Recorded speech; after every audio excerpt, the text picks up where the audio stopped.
If tomorrow all the things were gone, I'd work for all my life, and I had to start again with just my children and my wife. I thank my lucky stars to be living here today, where the flag still stands for freedom, and they can't take that away.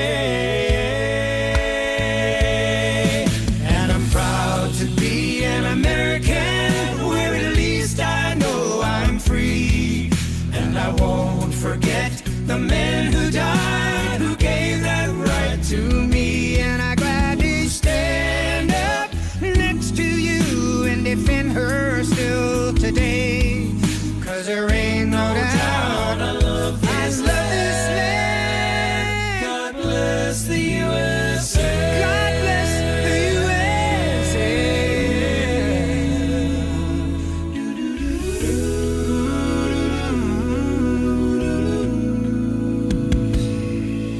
From the lakes of Minnesota to the hills of Tennessee, across the plains of Texas, oh, from sea to shining sea, from Detroit down to Houston, and New York to LA, where there's pride in every American heart, and it's time we stand and say,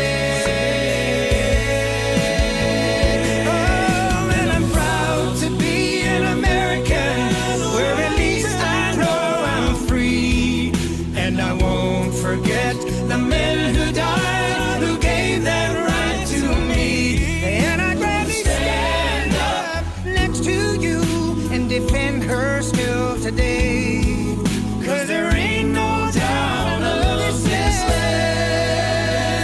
God bless the USA. God bless this country, and I'm proud to be an American.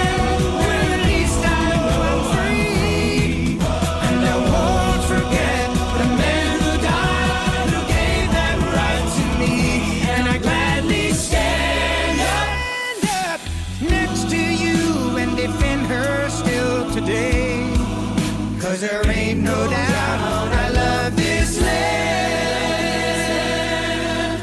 God bless, please bless the USA.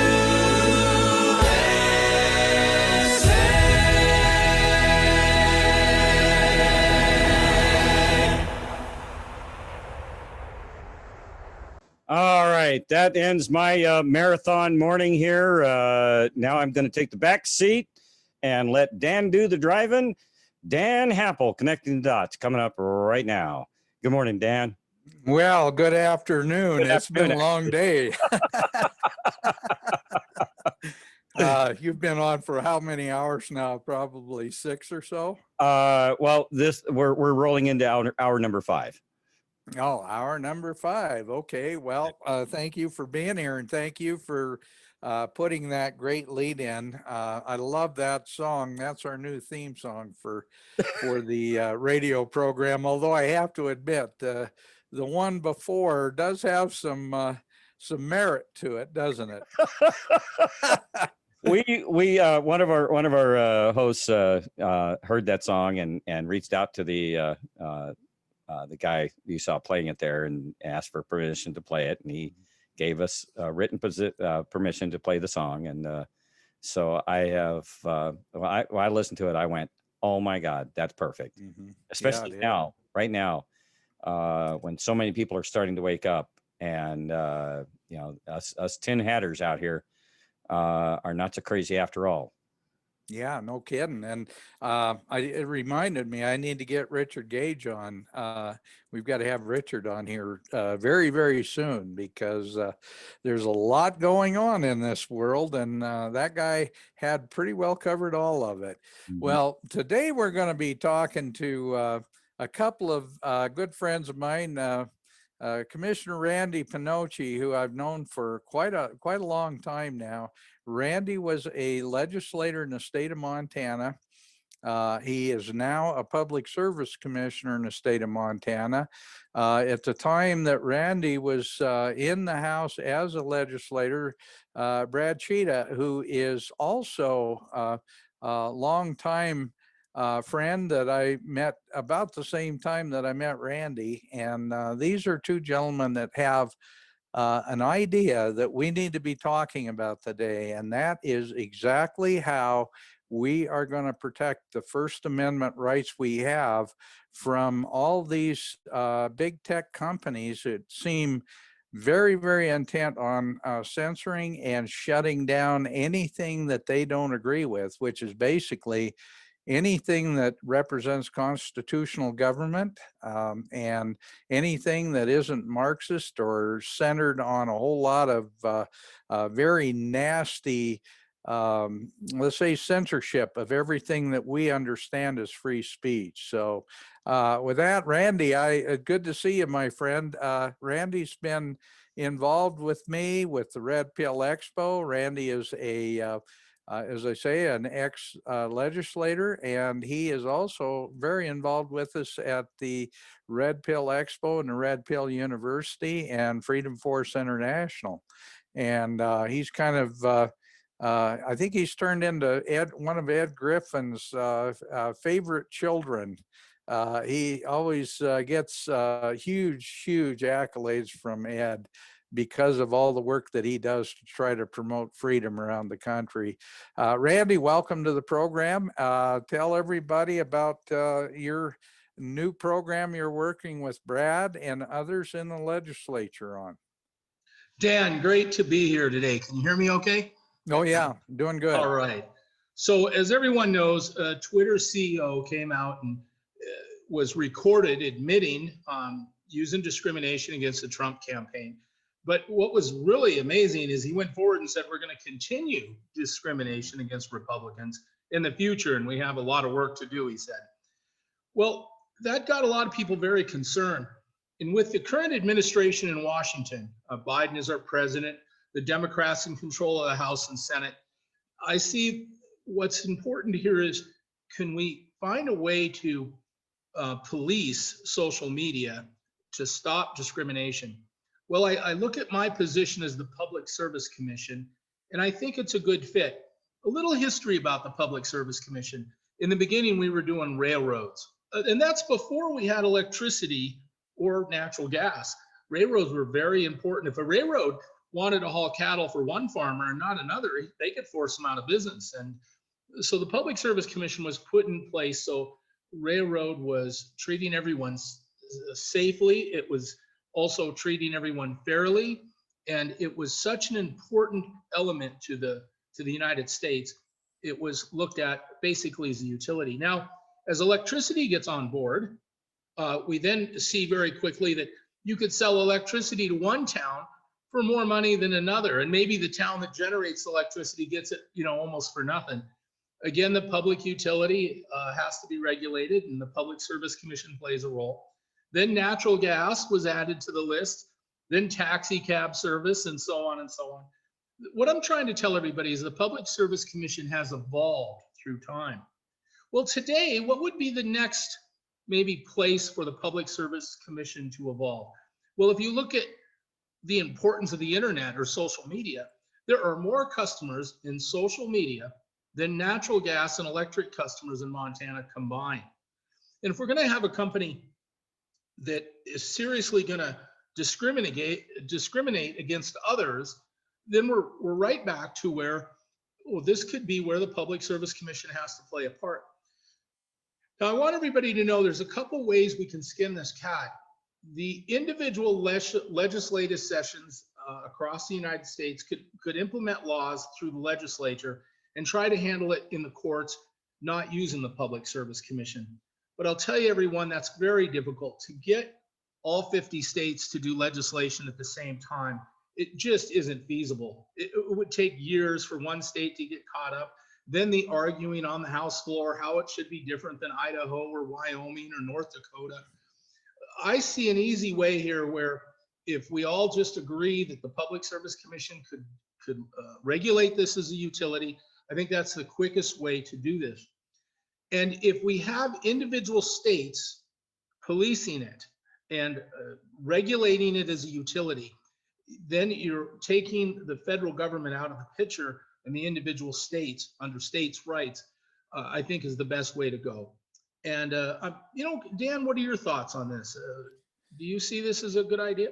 Well, I do, and I saw the legislation that you sent me from the state of Arizona, or at least the pending legislation from the state of Arizona, and the fact that there are 7 states that are looking at a similar thing. We need to get the rest of the states to be interested. I mean, this is pretty straightforward, and we will be showing that on the screen here shortly, but I wanted to get into the discussion a little more first. But we need to make sure that we protect free speech however we have to do it. And I think, you being a proactive public service commissioner, and I know, I'll get complaints from people saying, well, they shouldn't expand their role. But the fact is, you are here to protect the individual rights of the people in your service area. And the Public Service Commission obviously covers the entire state, all 5 districts. And it's very, very important that whatever means we need to police this or put in place in a way that we protect all of our constitutional guarantees. And I applaud you for even bringing this up as a possibility. I think there are a lot of people that wouldn't even think of this, and I think it's a great way to approach it. And I'd kind of like to hear what Brad thinks and how Brad feels about putting together some legislation, and then how it's going to happen. So let Brad, welcome to the show. You need to unmute yourself, and please join us. Oh, you're still muted.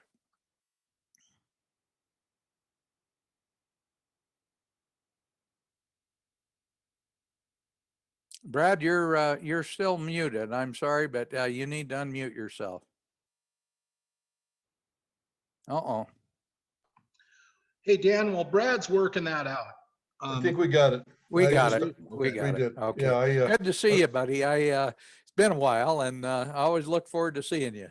well, sorry about the technical glitch. I was trying to get the participant view up, and I probably should have had one of my grandkids with me so they could have said, just hit this button, Papa, you'll be fine.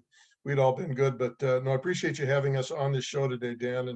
And the question you were asking about why we are doing what we're doing to protect our First Amendment rights is pretty obvious, because we've had people who have fought and died for those rights, and they guaranteed those rights to us in the Bill of Rights, and they guaranteed them constitutionally. And at this point in time, it's important that, as Reagan said, freedom is only one generation from being lost, and we need to be those folks on the wall watching. So I commended Randy for his ideas, and being in a position where, as a member of the current legislature, I'm able to propose, or at least potentially propose, legislation that will allow us to exercise some control over some of these non-governmental organizations that really serve at the behest or serve at the purpose of the government. We need to take steps to allow an entity to oversee them. And there isn't a better entity in Montana that I'm aware of than the Public Service Commission. Their role is to address organizations or businesses that don't fit a typical category. So whether they're talking about railroads or utility companies or cab companies or garbage haulers or whoever it is, if it serves or operates as a monopoly, I really believe that we need to have some group that tells them when they've stepped out of bounds, and for them to tell individuals who are using their service to provide content that is protected under the First Amendment or any of the rights that were guaranteed. If they're told that they cannot express themselves, that to me is a tremendous red flag that we need to address, and we need to tell them, sorry, we need, we as a state, we as a Public Service Commission need to regulate what you do, because you have protections that are guaranteed you by the federal government, but you know, you are basically abridging the freedoms of others, and that is totally unacceptable. So having spoken with the gentleman from Arizona about his ideas and having now bill titles that we have a bill drafter working on, I have a very good feeling about getting this into the public view and having a really healthy, robust, and thorough debate about it. Well, you know, this isn't a liberal conservative issue at all. It's central to our whole system of government, and I don't care how liberal someone is. They're concerned about the same thing that conservatives are, and that is we need free speech. And you know, if we're not creating a very, very dangerous situation, we have the right to speak openly.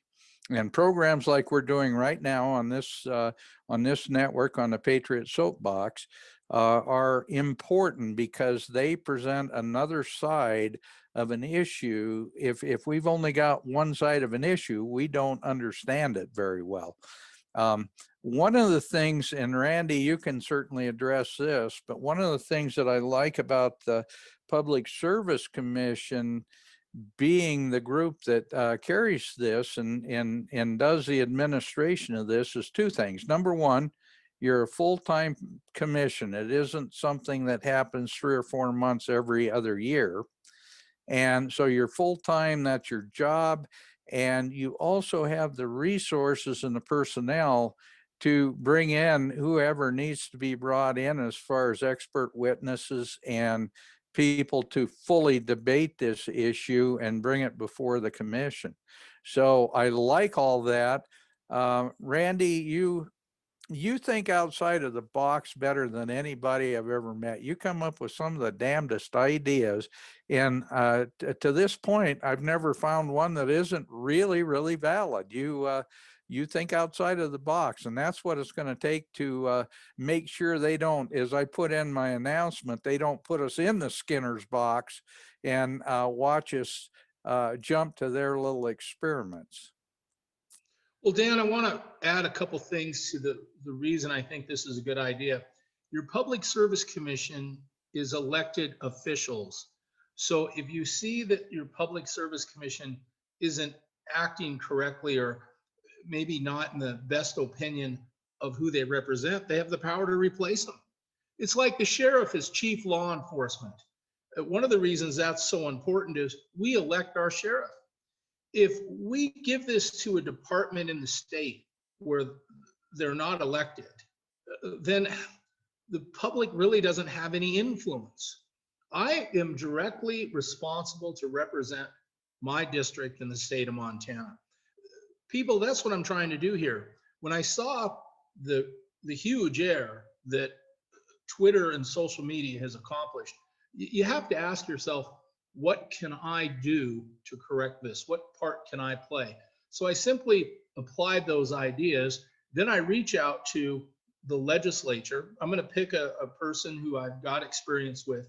Brad Tschida is one of the most respectable legislators there is. Christian values, honesty. When he tells you something, you just know that it is honest and is the best answer he believes in at the time. So I couldn't think of a better guy to approach with this problem. And I told him this is very serious. Now, the people, my ratepayer or the voters of Montana, have a very important part to play. You have to encourage all the legislators to vote for this and get it passed. Also, people need to understand the Public Service Commission doesn't make law. So I have to turn to the legislature to ask them to do that. Also, the punishment that we put in play. I have some ideas. Is it $1 million fine, the first offense? Is it a $5 million fine for the first offense? The legislature needs to talk about this. Also, we could have the ability to say social media can't use any credit card within the state of Montana during the time they're under investigation or they do a foul like this, right? There's ways we can punish and restrict social media just like we would a power company. Somebody said to me, social media is around the United States. Keep in mind, railroads were in every state, yet we had to oversee railroads, and we really oversee them just in Montana. The power companies supply power to many states. we oversee it just in Montana. I really don't see this any different. And each one of us have a responsibility to guard freedom and apply what we know when we see a problem, and we should move very quickly. And this is the best idea that I could come up with, the best mousetrap, if you will.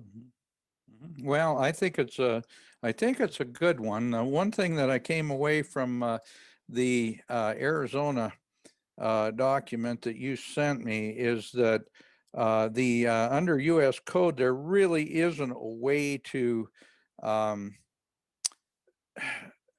put a financial penalty on it, but there are other ways that it can be done that still meet U.S. code. And I guess that's where Brad and Randy, I'd love to have, we've got plenty of time. We can talk about the way that you envision putting this thing forward so that it has enough teeth in it that it makes them want to do the right thing, makes social media responsible to keep open dialogue available to anybody in the state of Montana that has a computer, and yet at the same time follows all the U.S. statutes that are required by that. So, Randy, we've got a draft of that bill, a 2-page bill, and I want to make sure that we get that up. Thumper, do you have that that I sent you last night? Okay, looks like he's gonna pull it up. We can kind of talk about that. Okay, no problem. When you got it, we'll go ahead and put it up. There we go. Okay, good. This is the bill that was put forward by the legislature of the state of Arizona, and I think right now they're going through their own growing pains because of the fact that it looks like their entire state, that the electoral system was flipped from red to blue with illegal voting and a lot of problems that they're going to have to deal with. But I think it also has them pretty fired up now to make sure that, they get things turned around there. Brad, when you talk to the folks in Arizona, tell us a little about what they were saying about this legislation and how they were trying to help everybody else around the country to get similar stuff in play.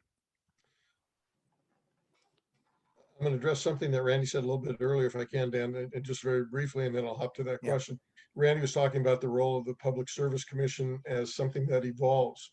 Now, I'm not a big believer in the theory of evolution, but I do understand that entities have the ability to change as times change. And this is one of those areas where we need to allow the Public Service Commission to do more of the things that they should be doing. But hopping back to your question about the provisions of this particular issue, it's under 40 USC 230.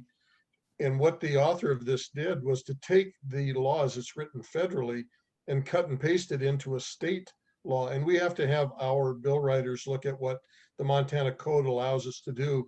And essentially what I'm working with them on is to find a way that we can have the code written in a manner that's consistent with what was done as the Public Service Commission moved from railroads to utility companies to taxi cab companies to other organizations, and basically put this in as the next step in that progression. But there are very limited penalties that can be brought against these companies. But as you see on this particular measure that was written up, there is some folks that if they are the recipients of a positive judgment from the courts, can receive some kind of awards for legal fees and for any of their the infractions or how the infractions have affected them. And the first amount they talked about was the $35,000, which is, I mean, to a company like Twitter or Instagram or Google or YouTube, I mean, they're going to laugh that off. It's like most of us dropping a buck out of our pocket. So they're not going to see it as a major issue, but there are some ways under the federal code that is used as the backdrop of this to penalize those companies. And as far as allowing the Public Service Commission to oversee this, they are overseeing pretty much intrastate activities, but some of what we deal with also reaches interstate kinds of matters. And the idea of putting together a law that will address the censorship being currently implemented or imposed by these organizations can be handled by one state taking a proactive step to end that unlawful censorship or unlawful restriction of free speech in their state. And there are some things that we can get to a little bit more in depth according to the language that's in there. But this is a very simple bill, but the devil is in the details and making sure that we have it done in a manner that is legal and abides by our Constitution, and also creates sort of the right fit for how the Public Service Commission would oversee these internet tech companies. Yeah, there's got to be a state that really steps forward and acts as a leader in this. Now, has Arizona actually taken that role yet? They've just got the legislation in place, but have they actually acted in a way to kind of lead the parade? Because you're right, this is something that if in fact one state jumps in with both feet and really does something with it and gives it some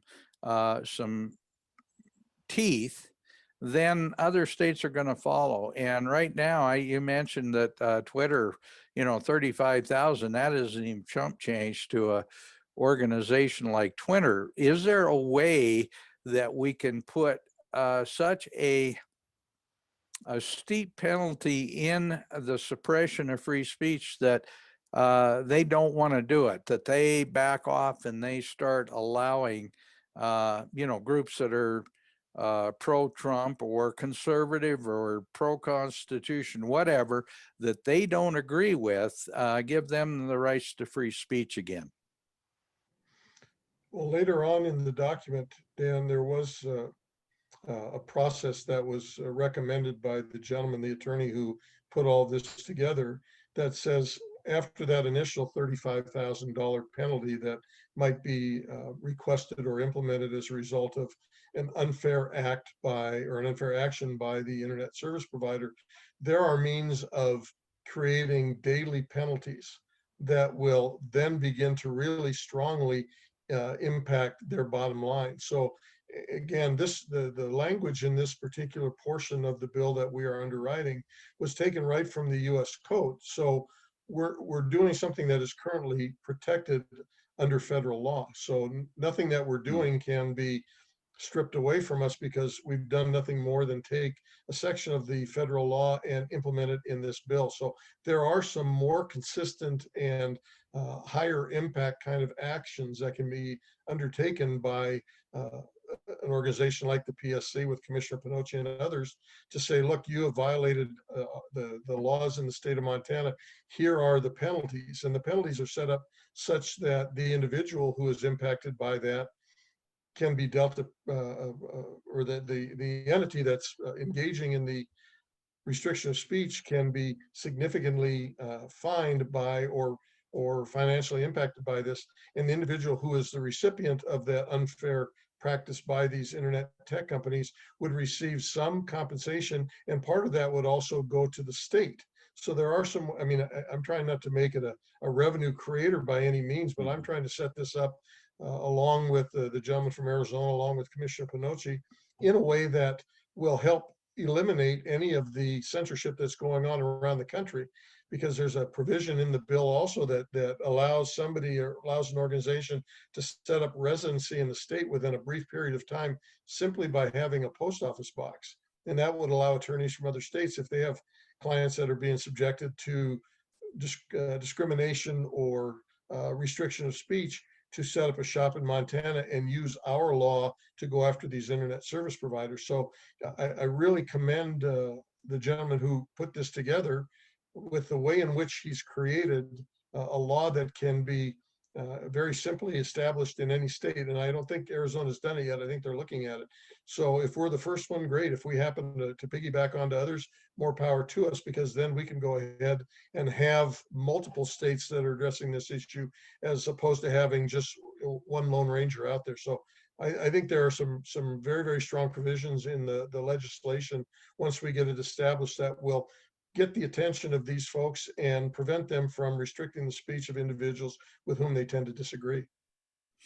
Well, one of the things that happens too, Brad, is, whatever, as the old saying goes, sometimes you're better off if you don't get what you wish. And I think from Twitter's standpoint, incidentally, the CEO of Twitter, I heard a really funny comment. Looks like he ought to be sorting hogs in West Virginia. That's kind of an insult to West Virginia, and I don't mean to do that, but he sure doesn't. He sure doesn't impress me as a really sharp-looking businessman. Anyway, we'll not go there. But one thing that it keeps coming back to me. Why isn't our federal government doing something about this? Why isn't our Congress and our Senate and our federal government making sure that they can't shut this down? And I know what your answer is going to be, but I want you to say it publicly. Is that for Brad or Yeah, Pinocci? well, go ahead. Either one of you. This is kind of an open forum. Oh, I've got a real good idea. President Biden is thrilled that social media banned Trump. It may have thrown the election. You talk about election fraud. We have a major utility who censured the president of the United States, and he didn't, if that didn't happen, he might have won a state or two that he wouldn't have won. That's how important this is. And you have to ask yourself, if that's that important, should it be looked at as a utility? Imagine if I just shut the electricity off in the states that voted for Biden. That would be a discrimination move that's very similar to what Twitter's done. The public service is in place to prevent that sort of thing from happening. So that's why I'm thinking this is a good fit. And folks, when you come up with the bill that you're going to introduce in legislation, it's very typical to say, what are other states doing? And I'll tell you something else that's very interesting. When Twitter did this, a handful of people in a handful of states said, what can we do? Well, let me tell you about that handful of people. That would be like George Washington looking over his camp and saying, I need a group of soldiers across the river in the middle of the night, and we're going to do this secret mission, and it's going to be very dangerous, and I'm not sure of the results. Pinocci wants to be one of those guys. All right. I think Tschida wants to be one of those guys. The guy in Arizona is one of those guys. And we're saying, we have to move. This is serious. Those people that come forward first, I want to be in that group. And I'm going to say, what are you thinking? And I want to listen to everybody's idea, right? Now, Tschida and Legislative Services may come up with a bill that's quite different than this, but it's great to be sharing the ideas. Talking to the guy from Arizona, he said, Randy, these laws really are in place on the federal government level. But because we can't depend on the federal government, the individual states need to take action, and the individual states need to control this. I agree. So here you've got this special team that really assembled because they see a very serious problem. The first guys to move, those are your patriots. Absolutely. Because we're concerned about freedom. And we're going to work something out. Somebody may say, what's your idea? I'm not sure, but I'm going to do something. And that's really what makes this an exciting time, to be in that first group that's moving forward. This guy from Arizona, North Dakota, and several other states are saying, we have to do something. Should we do it under the legislative branch and maybe the courts. Well, let's take a look at the Public Service Commission and let's look at this as a utility, and it would be much easier for all the states to fall into the utility. Everyone, keep in mind that the session meets every 2 years. They could modify the law for the Public Service Commission. We can, try something and then modify it a little bit, until we get it massaged where we want. This could take a few years to straighten out. And we can look at what other states are doing and share those good ideas. And we refine the process of what we're doing. And that's working together. I'm proud that Arizona reached out and, hey, this is what we have. And it'll be interesting to see if our people in Montana, Tschida and his team, we have to look at not only US Constitution, but each state has its own individual constitution. We have to make sure that each state doesn't violate their individual state constitution when trying to regulate this monster utility, which clearly needs to be put in place quickly.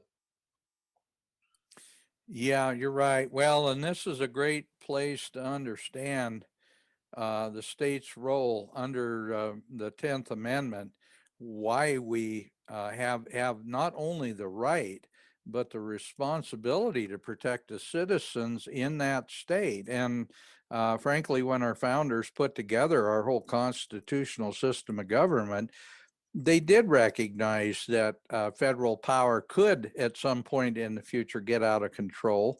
And that's why they left so much power with the states and with local government. It's just that's been turned on its head for a very long time. And we need to get states to understand that they have a lot more power than they realize. And of course, money is part of the equation because the federal government uses tax dollars as a lever against the states so that they can get the states to do whatever they want them to do. But we're at a point in our nation's history right now where we need to be doing what's right for the citizens, doing what's right to restore our Constitution. And in that regard, Brad, you guys are so important in this whole process because you are literally what's standing between this kind of activity and the destruction of our country. Absolutely the case, Dan. The tyranny of the federal government was something that the founders of our country were significantly, I don't know if the term deathly afraid of, but tremendously afraid of, because they feared the growth of government to the point that we see it now. And as you were mentioning, the federal government will implement programs that they attach dollars to, send them to states, and then say, if you want this money, then here are the corresponding actions in which you'll engage. And to me, it's no different than a drug dealer finding somebody on the street and saying, hey, I want you to try this and tell me what you think. I'll give it to you free. And then once a person tries it and begins to depend upon it, they will do everything in their power to maintain the connection to the supply of whatever it is that provides their relief or euphoria. The federal government has done that exact same thing to us, whether we're talking about through education, through commerce, or other means. So the states are the entities that are, they talk about them being the laboratories of our representative republic. And we have to utilize the power that we retain through the 10th Amendment and through the rest of the constitutional provisions to be able to act upon these sorts of things. Because if you have 50 states that each take a little bit different twist on this, we will come up with a tremendous program that will be successful because we will have the collective intelligence of all those bodies. And all we're simply trying to do is gather and muster together the strength to put together an initial program that says, if you, Twitter, Facebook, YouTube, Instagram, whoever it is, are violating our rights, here are going to be the penalties. And again, the program that this gentleman from Arizona provided to us gave some very clear steps. Once we have the law in place that says, here's how the public service is going to regulate you, then there are some definitive steps that we can as a state take in order to penalize these folks. But the way in which the particular gentleman who wrote this up envisioned it all unfolding is that in the first case of an issue occurring, there would be an attorney that would write basically a cease and desist letter to the organization saying, don't do that. And they presume that 87% of the cases will be resolved there. If it's not resolved at that level, then the next interaction would be as a bench trial where there's just a judge making that determination. And that judge is going to want to get it right, because if he or she fails to do the right thing, then the third option is to go to a jury trial. And if it goes to the jury trial, I can't imagine a jury of any of our peers finding in favor of a major corporation that is suppressing our ability or our right to speak freely. And I agree with something you said right from the onset, Dan, and that is, this is not a liberal, conservative, left, right kind of issue. This is an American freedom issue, because anyone can be subjected to these kinds of restrictions and limitations on their ability to speak. And we don't want to see that happen. We want everyone to be able to speak their minds, as long as they're not slandering, libeling, or in any way restricting the freedoms of another person. So, Randy was saying earlier that, we want to be on the front lines.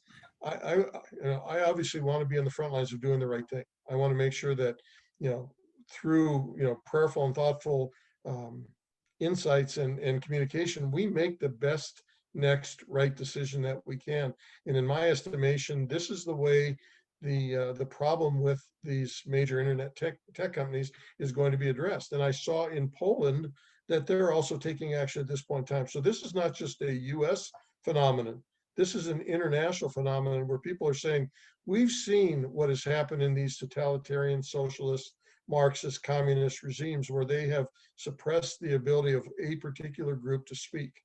And we're not going to allow that. And that's exactly what we're saying here in the state of Montana and in the US.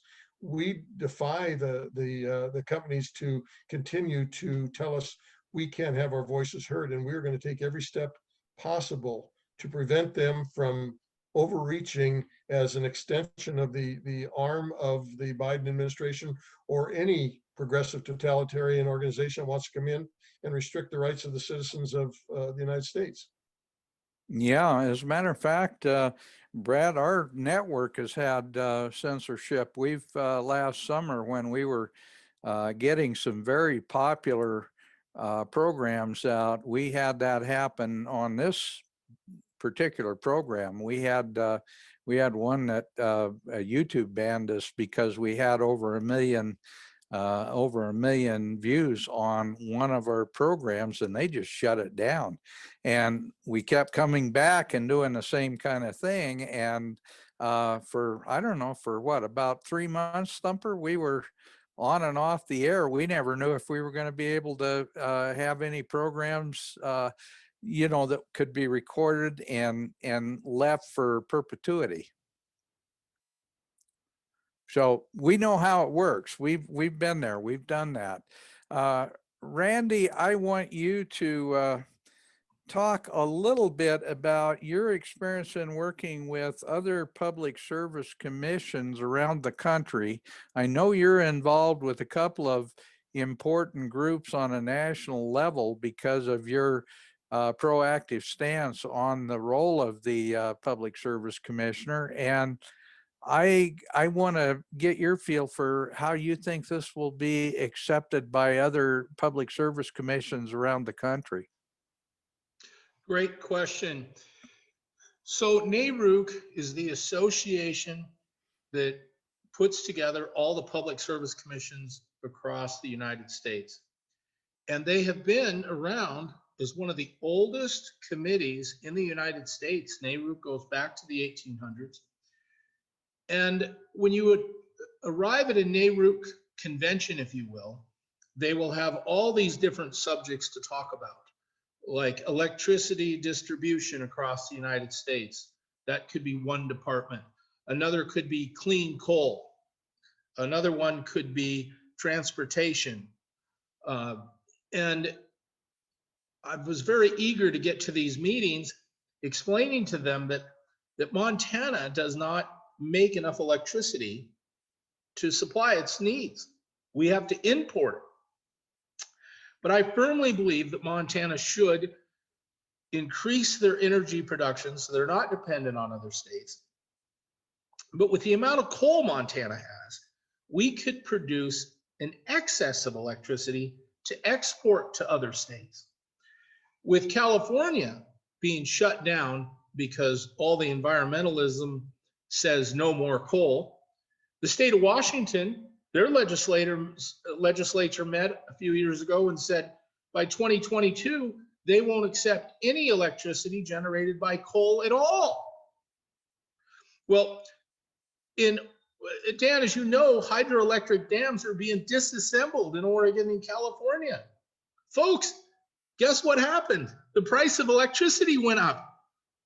And the folks are like, look, we want affordable and reliable power. And here they're destroying the coal power. They're taking away hydroelectric dams.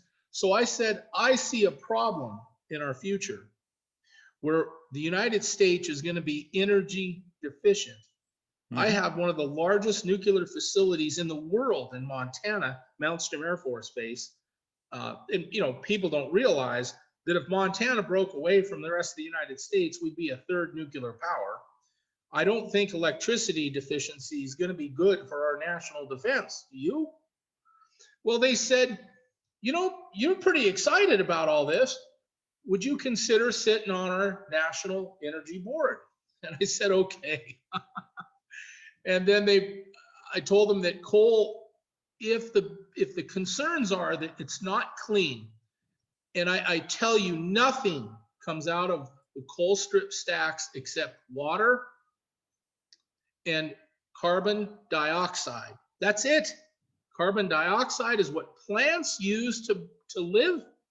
I don't see the problem. However, the environmentalists say that the excess carbon dioxide is causing global warming.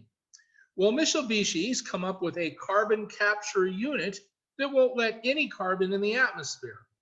What are some ideas for carbon? Well, when you open a can of Coca-Cola and the bubbles come up, that's carbon. But another use is to pump it in an oil well, and it percolates these dormant wells to produce more oil. Well, the Bakken oil field is not too far from us, is it? And a lot of those wells could use all the carbon dioxide we could give them, okay?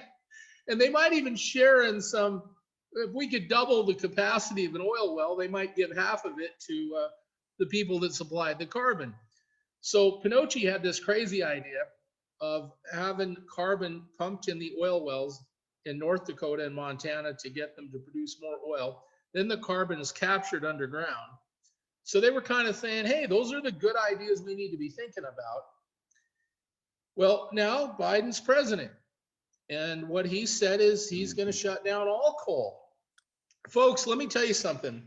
If Gillette, Wyoming and coal strip shut down, you're going to be energy deficient, if my estimations are correct, in over 22 states.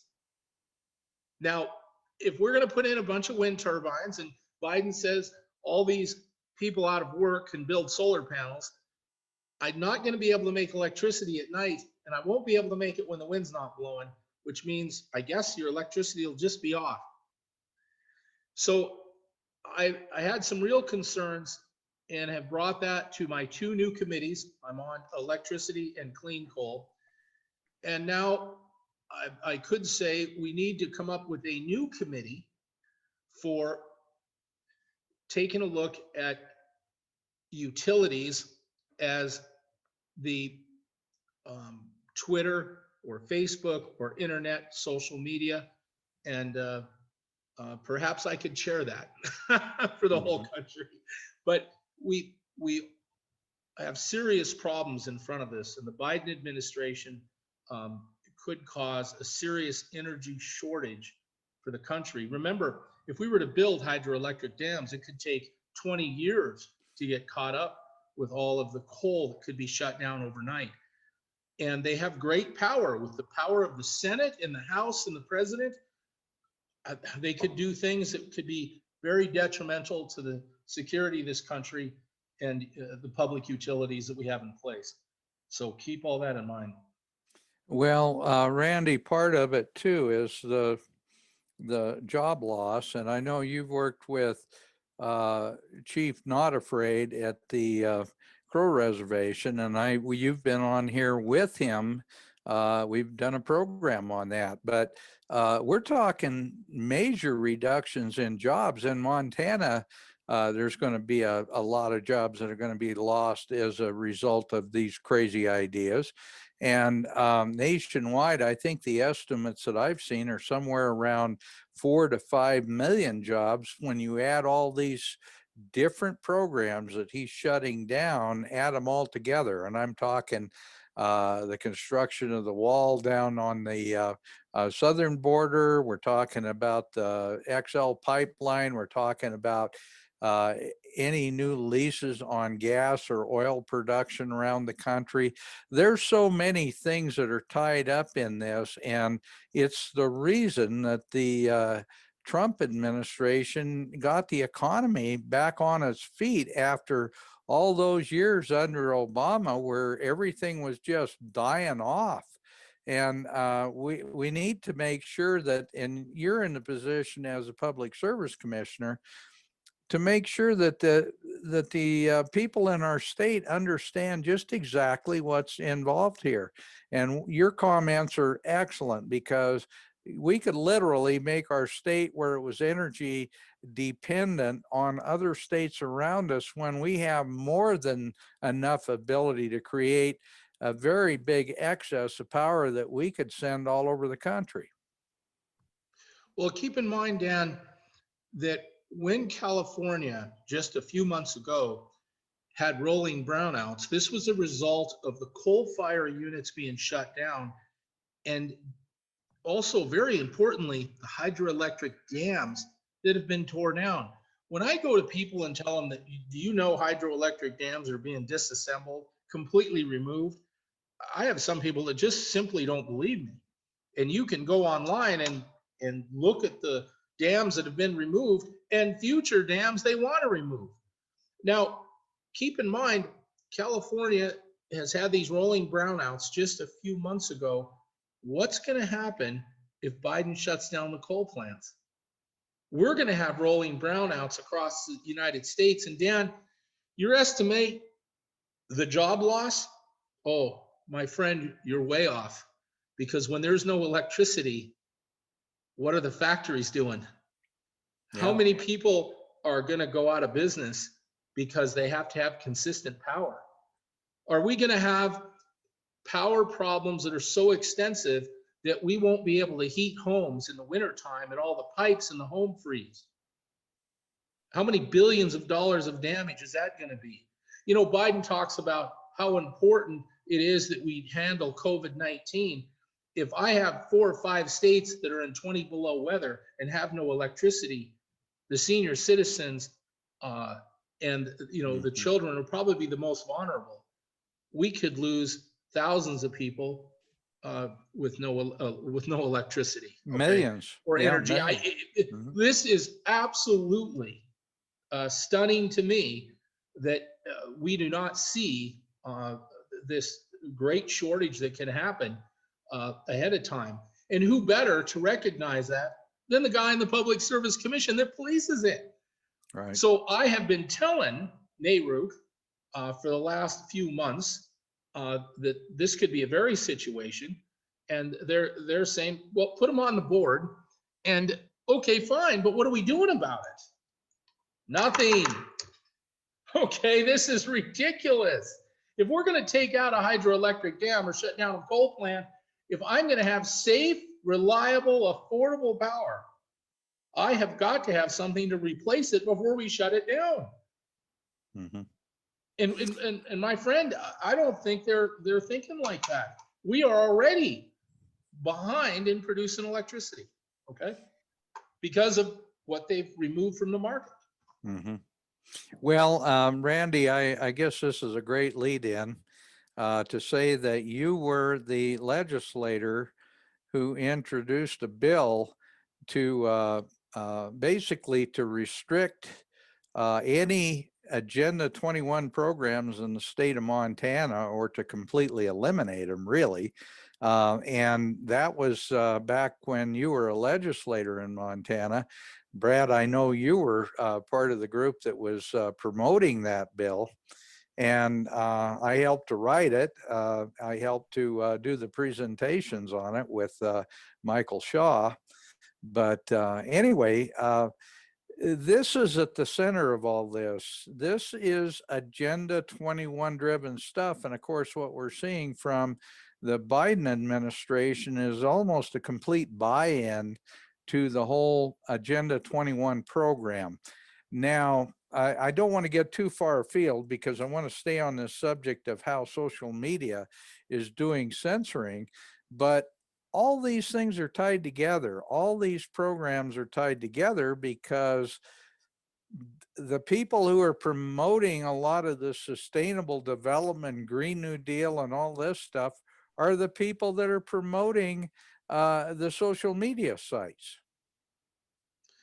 Well, Absolutely. again, I, I see you brought up Brad Tschida. Here's another example where George Washington says, "Get in the boat, you guys got to roll." And I reached for Brad Tschida again. We got to end Agenda 21, and instead of grabbing his rifle, he's grabbing his glasses, and we got to get to work because people need to know that patriots are still all around us. Mm-hmm. They're out there trying to prevent Agenda 21. They're trying to prevent the lights from going off. I'm trying to do my job to give you affordable power. If you're going to take a hydroelectric dam out and a coal fire plant out where base load power is on 24 hours a day, 7 days a week, replace it with wind and solar, and those darn turbines, a blade can fall off or it'll just explode into flames before the thing's even paid for. After a few years, the cost of electricity is going to go up. It will not be affordable and it will not be dependable. Right. So I'm going to reach for Brad Tschida and say, buddy, we got to get back to it. Right. Mm-hmm. And he was right there with me on the Agenda 21 issue, which we only lost by 10 votes on the House floor. And one of the biggest problems when we were fighting Agenda 21 is how many legislators never heard of it. Right, right. You know what Dan did? I got to tell everybody out there in the audience what Dan did. He said, how could I get a DVD explaining Agenda 21 to everyone on the House floor? And I said, I have access to the mail slot for all 100 members. Dan goes out, gets 100 CDs, and then I'm in the mail room putting it in every legislator's slot. And, you know, I noticed the next day that a few of them were put in the garbage can, and I'm picking them out of the garbage, saving them to hand out to other people. What a tragedy. Mm-hmm. Folks. Well, as the saying goes, Randy, there are none so blind as those who will not see. There are none so deaf as those who will not hear. Yeah. So yeah, that's, you know, that's the legislature in a nutshell on certain issues. I mean, Brad, you'll certainly attest to that.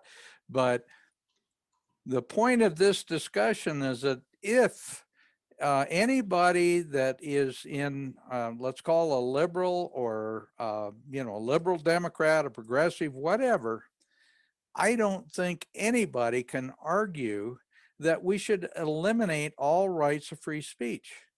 I don't think anybody can say, no, we don't want free speech. All we want to hear is our Marxist crap, unless they admit that. And if they do, they won't be in office very long, not in the United States of America, and certainly not in Montana.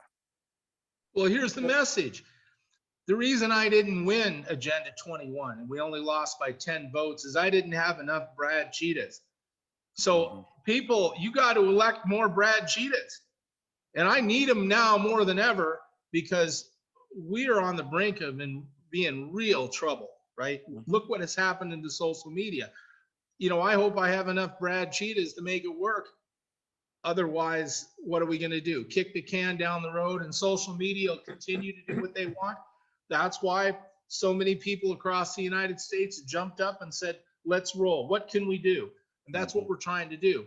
And people, if you identify people in the legislature that don't have the mindset of someone like Brad Tschida, you better fix the problem. We're going to lose this country, and we're going to wind up where China is going to take the lead role in this world. And that is exactly what they want.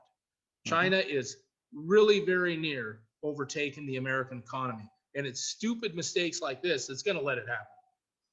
Yeah, in fact, Randy, in real terms, the when you take the devaluation of the yuan out of the equation, and they've done that intentionally, they've kept the price of the yuan down to a point where it's artificially low. Actually, China overtook the United States in real terms economically in 2016. I don't think a lot of people realize that, but you know, because their currency is devalued so much, and that's why Trump was working so hard to make sure that they couldn't devalue their currency, and that makes the United States more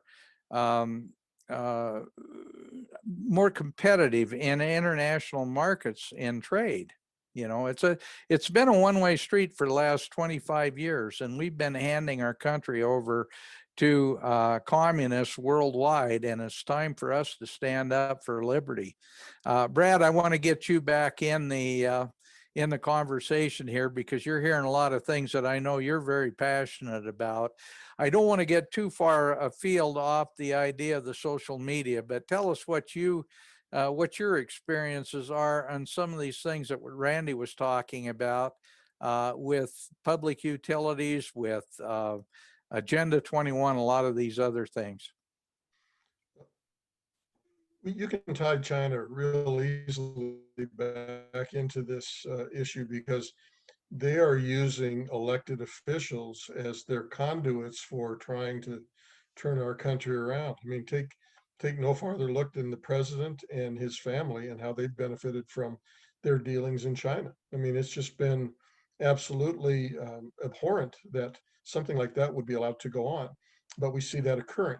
So they play a role in this. You look at their involvement in, you know, some of the questions surrounding the elections. You take a look at who's behind and who are some of the major players pushing Agenda 21, and you have to look at all the Marxist, socialist, communist regimes as trying to take out the United States. So when you look at the utility industries here, if the government has to get in and tell people, if you want power, you have to you know, abide by these particular rules. If you want to have an ongoing supply of food, if you want to have heat, here's what the requirements are for you. They're going to try to create a group of serfs who have to go to their masters and ask for, you know, enough wood chips to throw on the fire to stay warm at night. And that is something that I will not tolerate. And there's many out there who are far more passionate than I am and have, you know, much more solid ideas. But it's all, I think the way I look at it, Dan, is that these are individual strands in one piece of cloth, whether you're talking about electricity or power or rights of states or free speech or your Second Amendment rights. They're all part of that cloth. And when you begin to pull those threads out or fray them, then the whole garment becomes unstable. And that's what we're looking at right here. When Randy was talking about the sale of electricity to other states, California, Washington, Oregon do not like black electrons. And I'm not talking about racial electrons. I'm talking about those created by coal or those created by some sort of fossil fuel. I don't want to call it fossil fuel because it's not created by oil-based products. They don't want those electrons. So they want green electrons. Well, number one, I don't think the system can differentiate, but if we produce, you know, X number of kilowatts and, you know, 55% of them are created by coal and hydro, and 45 or whatever the numbers are created by solar, wind, thermodynamic or geothermal kinds of power sources. And those are in shorter supply during the wintertime or when there's not as much wind or not as much sun. Those organizations like California, or those states like California, Oregon, Washington, are going to have to pay a higher price for those power sources. It's just an economic reality. If they don't want to pay for the most dependable, reliable, and low cost, then we'll provide that to other states. But the states that want the green electrons are going to pay more money for it. And I know that there have been legislators who have proposed legislation in this session. I don't know how far along the process it may have gotten, but they are doing just that. They're saying if Washington and Oregon and California don't want power that's produced by coal strip plants or by our hydro plants, then they're going to have to pay a higher price. And when there's greater demand in the wintertime, and fortunately this winter for us, it's been pretty mild, so there hasn't been as much demand. But during winters, when you're talking about 20, 30, 40, 50 below temperatures, and people need a lot of power to keep their houses warm, and we have a spike in utilization in Montana, and we're going to use our power here, those states like California, Washington, Oregon, and others who say we only want green electrons, they're going to be paying an exorbitant price. And at some point in time, their citizens are going to say, wait a minute, we can't afford to have power that's generated and supplied at the levels that you are charging us, because it's tough for people to make ends meet with their costs of utilities now.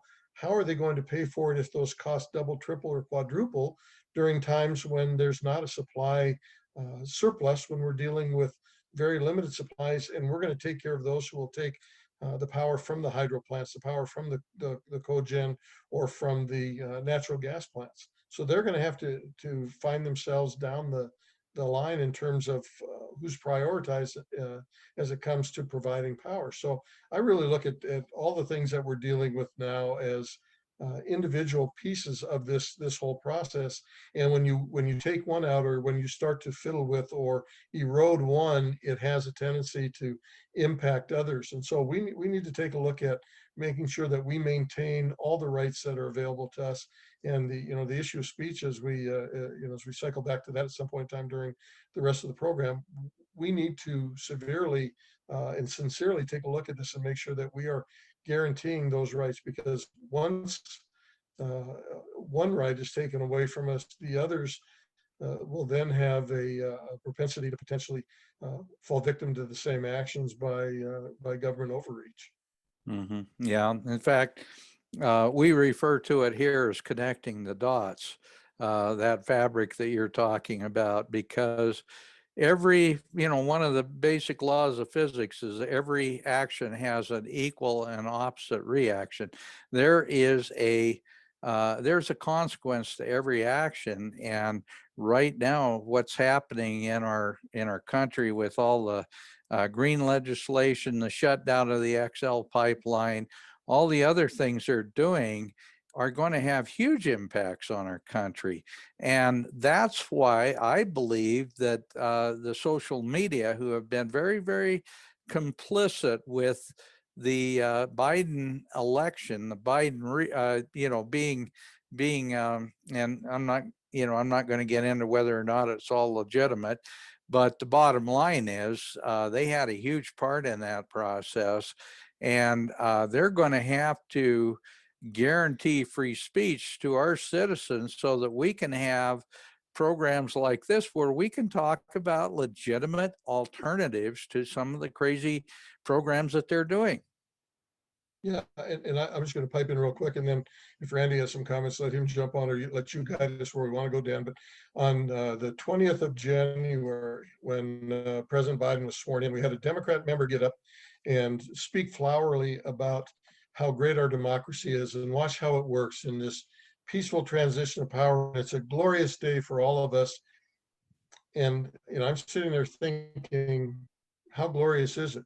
Because I have before me, and then I follow up by being recognized by the chair or by the speaker to make a statement. And that statement is, later on the 20th of January, through executive order, our current president shut down the XL pipeline, which means a loss of $80 million of tax revenue in the state of Montana.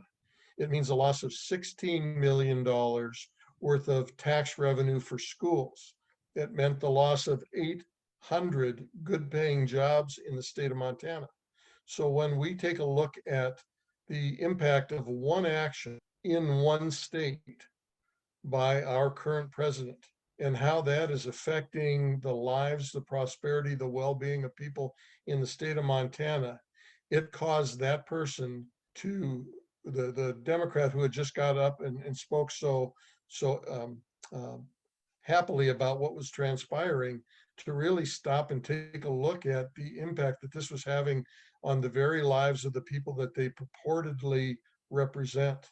And it is one of only, or is only one of many issues that are going to take place in our country as a result of the executive orders of our current president to undo all the good that President Trump did in his time as the leader of our country, to reinstate the greatness of America and put the citizens of our country first, as was his responsibility as the chief executive of the United States of America. So we are being crippled by the decisions being made by our current president, and we're already seeing backlash from folks, and we're just, we're what, 10 days into his administration, 11 days into his administration, and people are now questioning their judgment. So I just tell folks, get used to it, because there's a lot more of this coming, and the good that was done by President Trump is being undone in a matter of a few days, and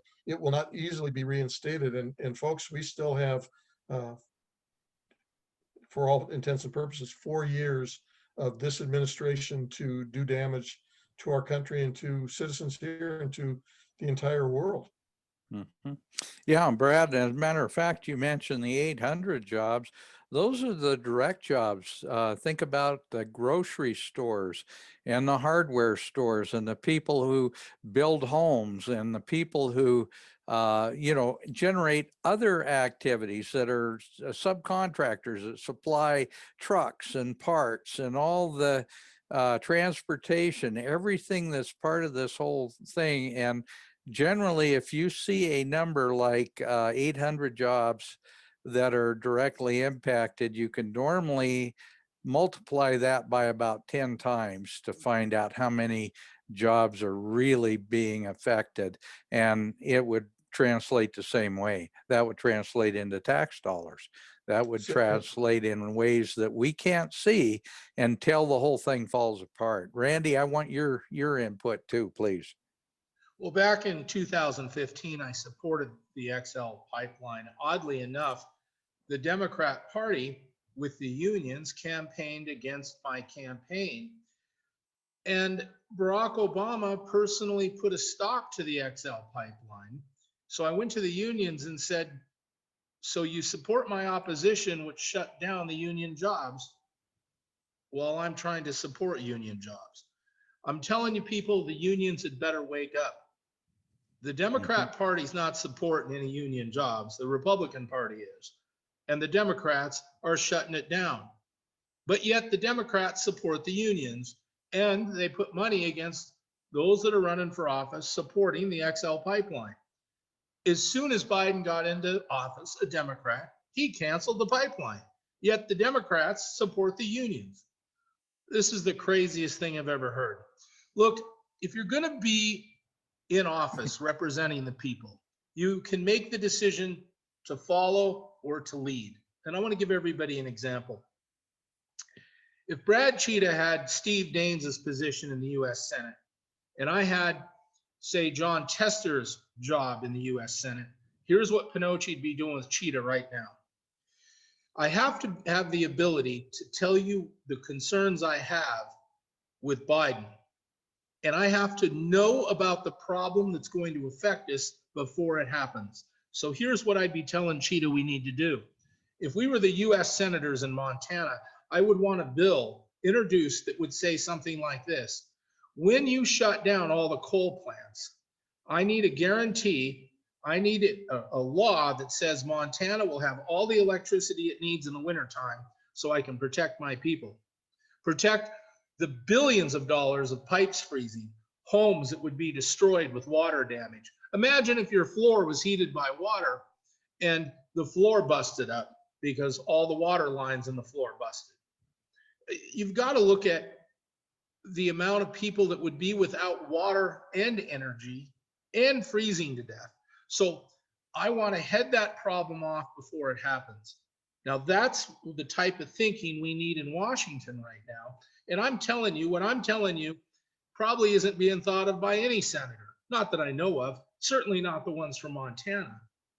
So maybe Montana should be thinking about Brad and Randy in the US Senate. But more importantly, people, we've got to understand the problem before it happens so we can be ready for it. Okay.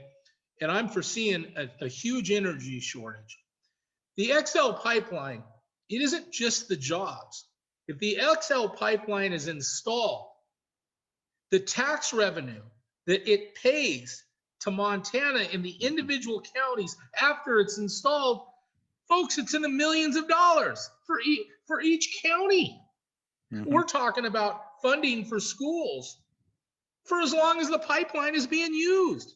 The jobs really are a very small portion of the success of that project. It is the tax revenue that pipeline will be taxed forever. And we are losing out on that. And isn't it interesting that George Soros owns a lot of Burlington Northern Railroad? And he will continue to profit moving the oil on the train, which is not as safe as a pipeline. Right.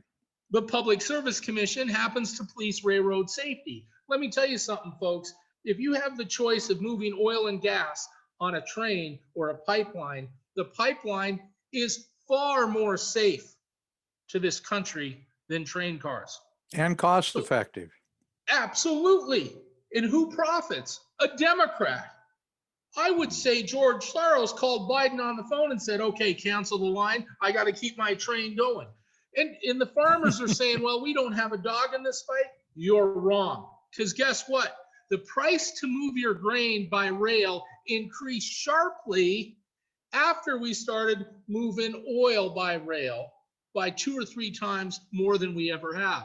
The price of grain went up to transport, which the farmers now have less money for their grain because they got to get it out of Montana to Seattle on a barge and a ship to go to other countries. Transportation costs went up. If we go to the pipeline, the cost of rail will drop and the farmers will get their better deal on rail again. People, Dan just said there's a reaction to every action. And that's what I'm telling you has happened. And good leaders have got to foresee the problems coming. Coal Strip and Gillette, Wyoming are going to be a ghost town. And we are going to be deficient on energy in 20 states. And I cannot build enough wind turbines and solar panels to make up for it because I need base load power that's on when there's no sun or wind. That's the best way I can explain it.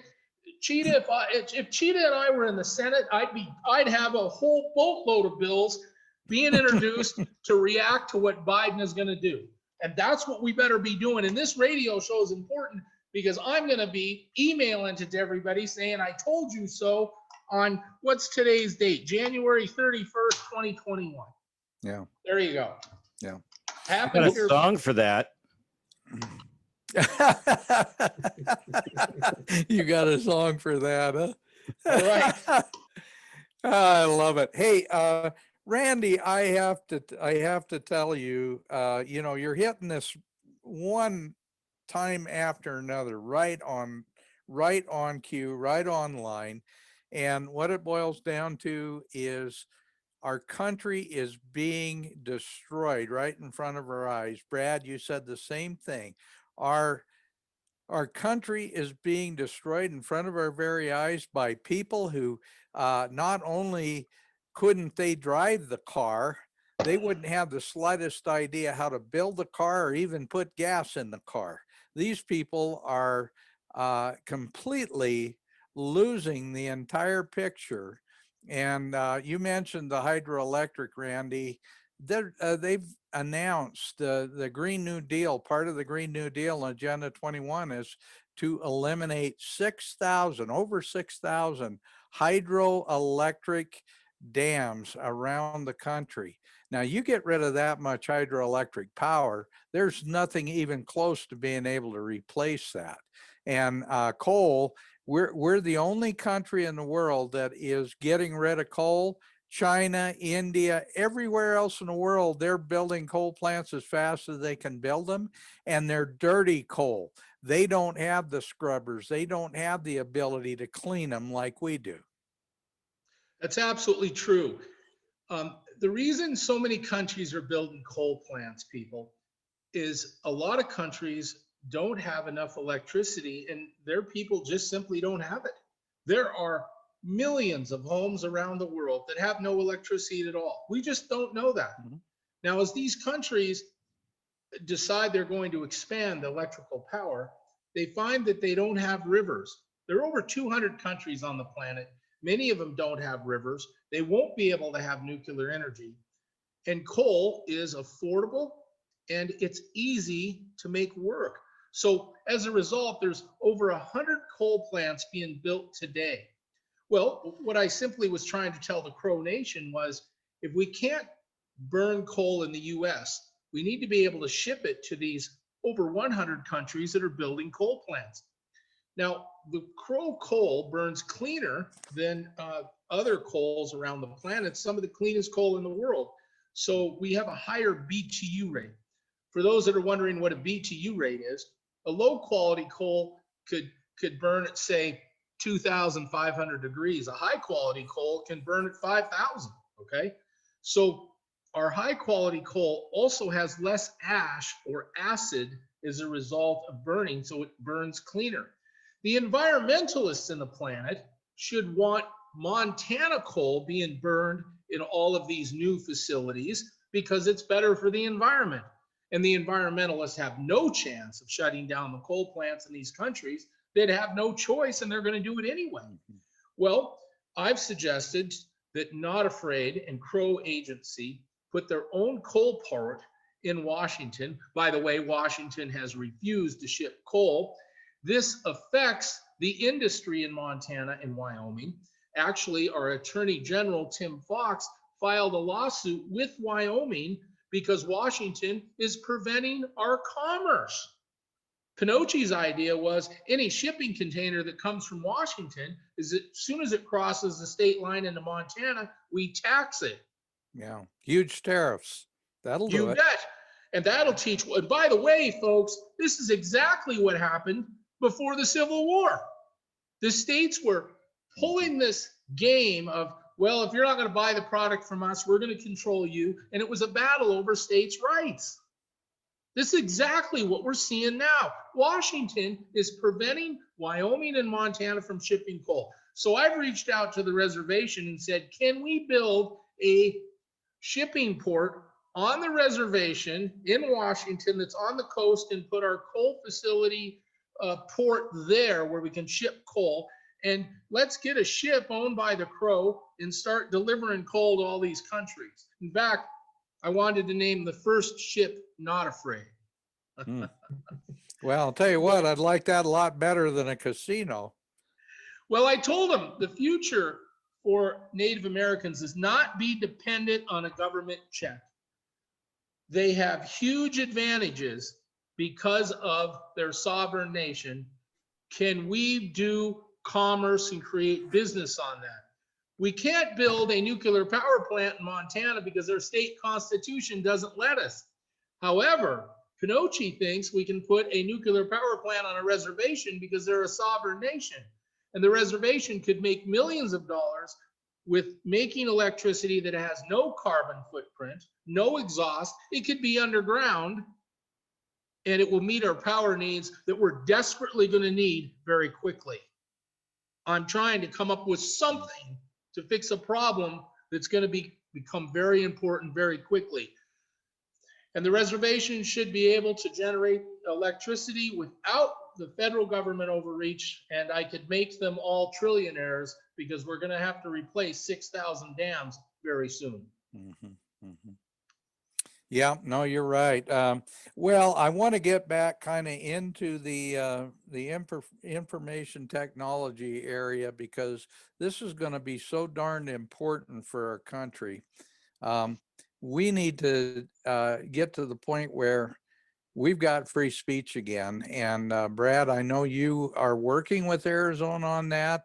I want to make sure that our listeners understand how important supporting legislators like yourself, how important that process is, and then how we can, draft and create the legislation to put teeth into this whole idea.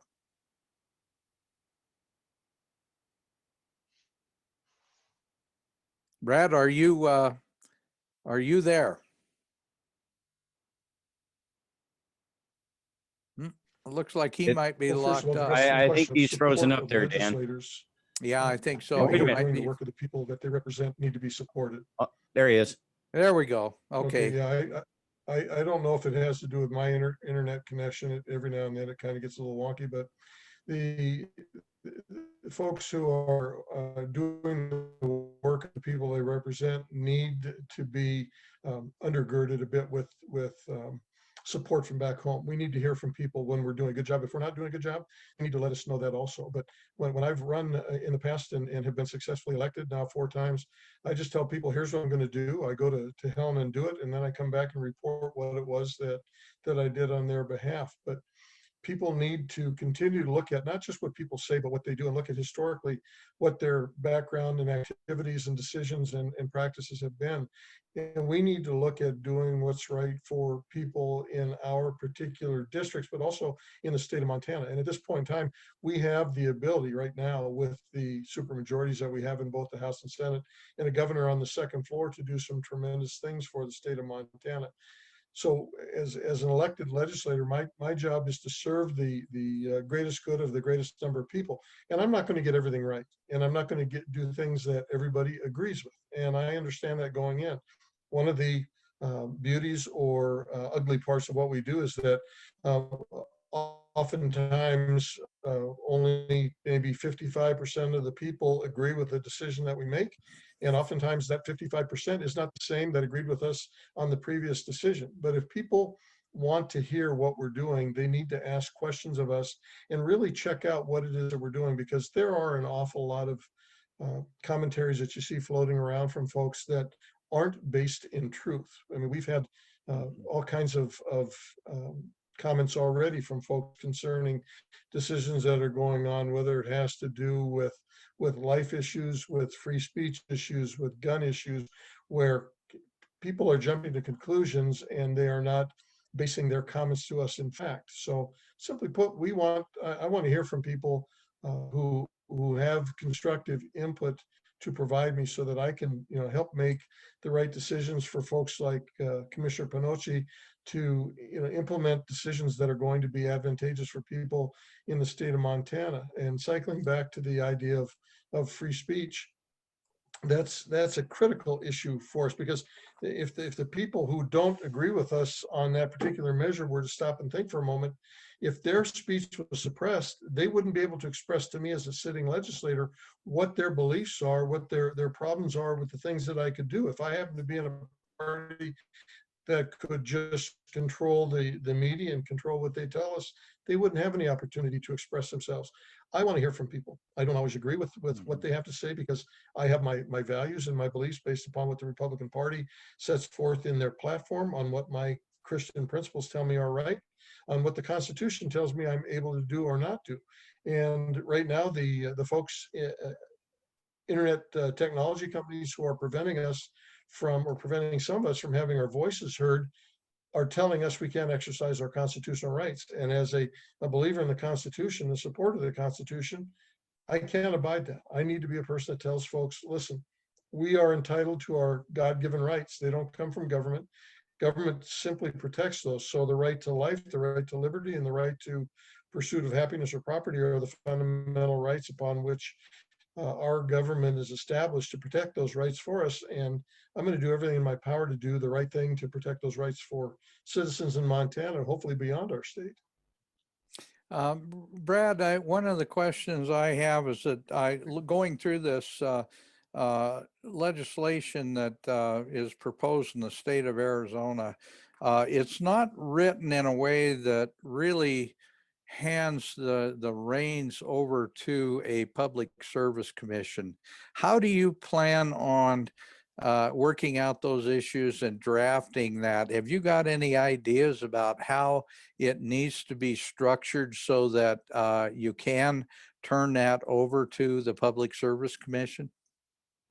Absolutely, Dan. In speaking to the bill writer who has taken responsibility for this, we are talking about how our Montana code allowed the Public Service Commission to take over the oversight of the various business activities that they now have the responsibility to determine rate bases and activities for. So we're going to look at what's been done in the past and modify that so that it would fit an internet technology company and utilize many of the same kind of practices that currently exist for the Public Service Commission. Once we have that in place, once we have the authority granted by our Montana code and by state law and by statute, then we can move to the portion of that bill that is dealt with on those 2 pages that you had on your screen a while back that say, here's how the program is going to be measured and monitored. And here's how we'll know that we are doing the right kind of work by the Public Service Commission. And here will be the penalties for anyone who violates that. So the pages that Randy sent off to you are essentially not the implementation side, but they are here's what happens when you violate our the practices that are guaranteed to us by the federal and state constitution. So the big issue right now is finding the right language to make this after said, well, it may be something that the courts need to participate in. And my thought is, I don't want to see that happen. I want it to be under an elected board, because we know that even though the members of the Montana Supreme Court are elected by the citizens of Montana, they really don't have that much direct responsibility to the citizens who elect them. And in many respects, they can, turn their backs on those who elected them. Where an elected public service commissioner, an elected legislator doesn't have that right or that opportunity. If we are not doing the work of the will of the people, then they can vote us out of office. Where an elected judge, much more difficult, because people don't realize that they don't have as well. They do realize they don't have as much control over the judiciary. So we need to be the front line in terms of being able to provide a framework in which to have an entity like the Public Service Commission oversee this. I would hate to see it being overseen by any part of the judiciary. It's not part of their function. It's not part of their. We have 2 great additional members to that commission now in Commissioner Jennifer Fielder and Commissioner Jim Brown, to go along with Commissioner Pinocci, Commissioner Johnson, and who I'm forgetting out of Billings. Who am I forgetting, Randy?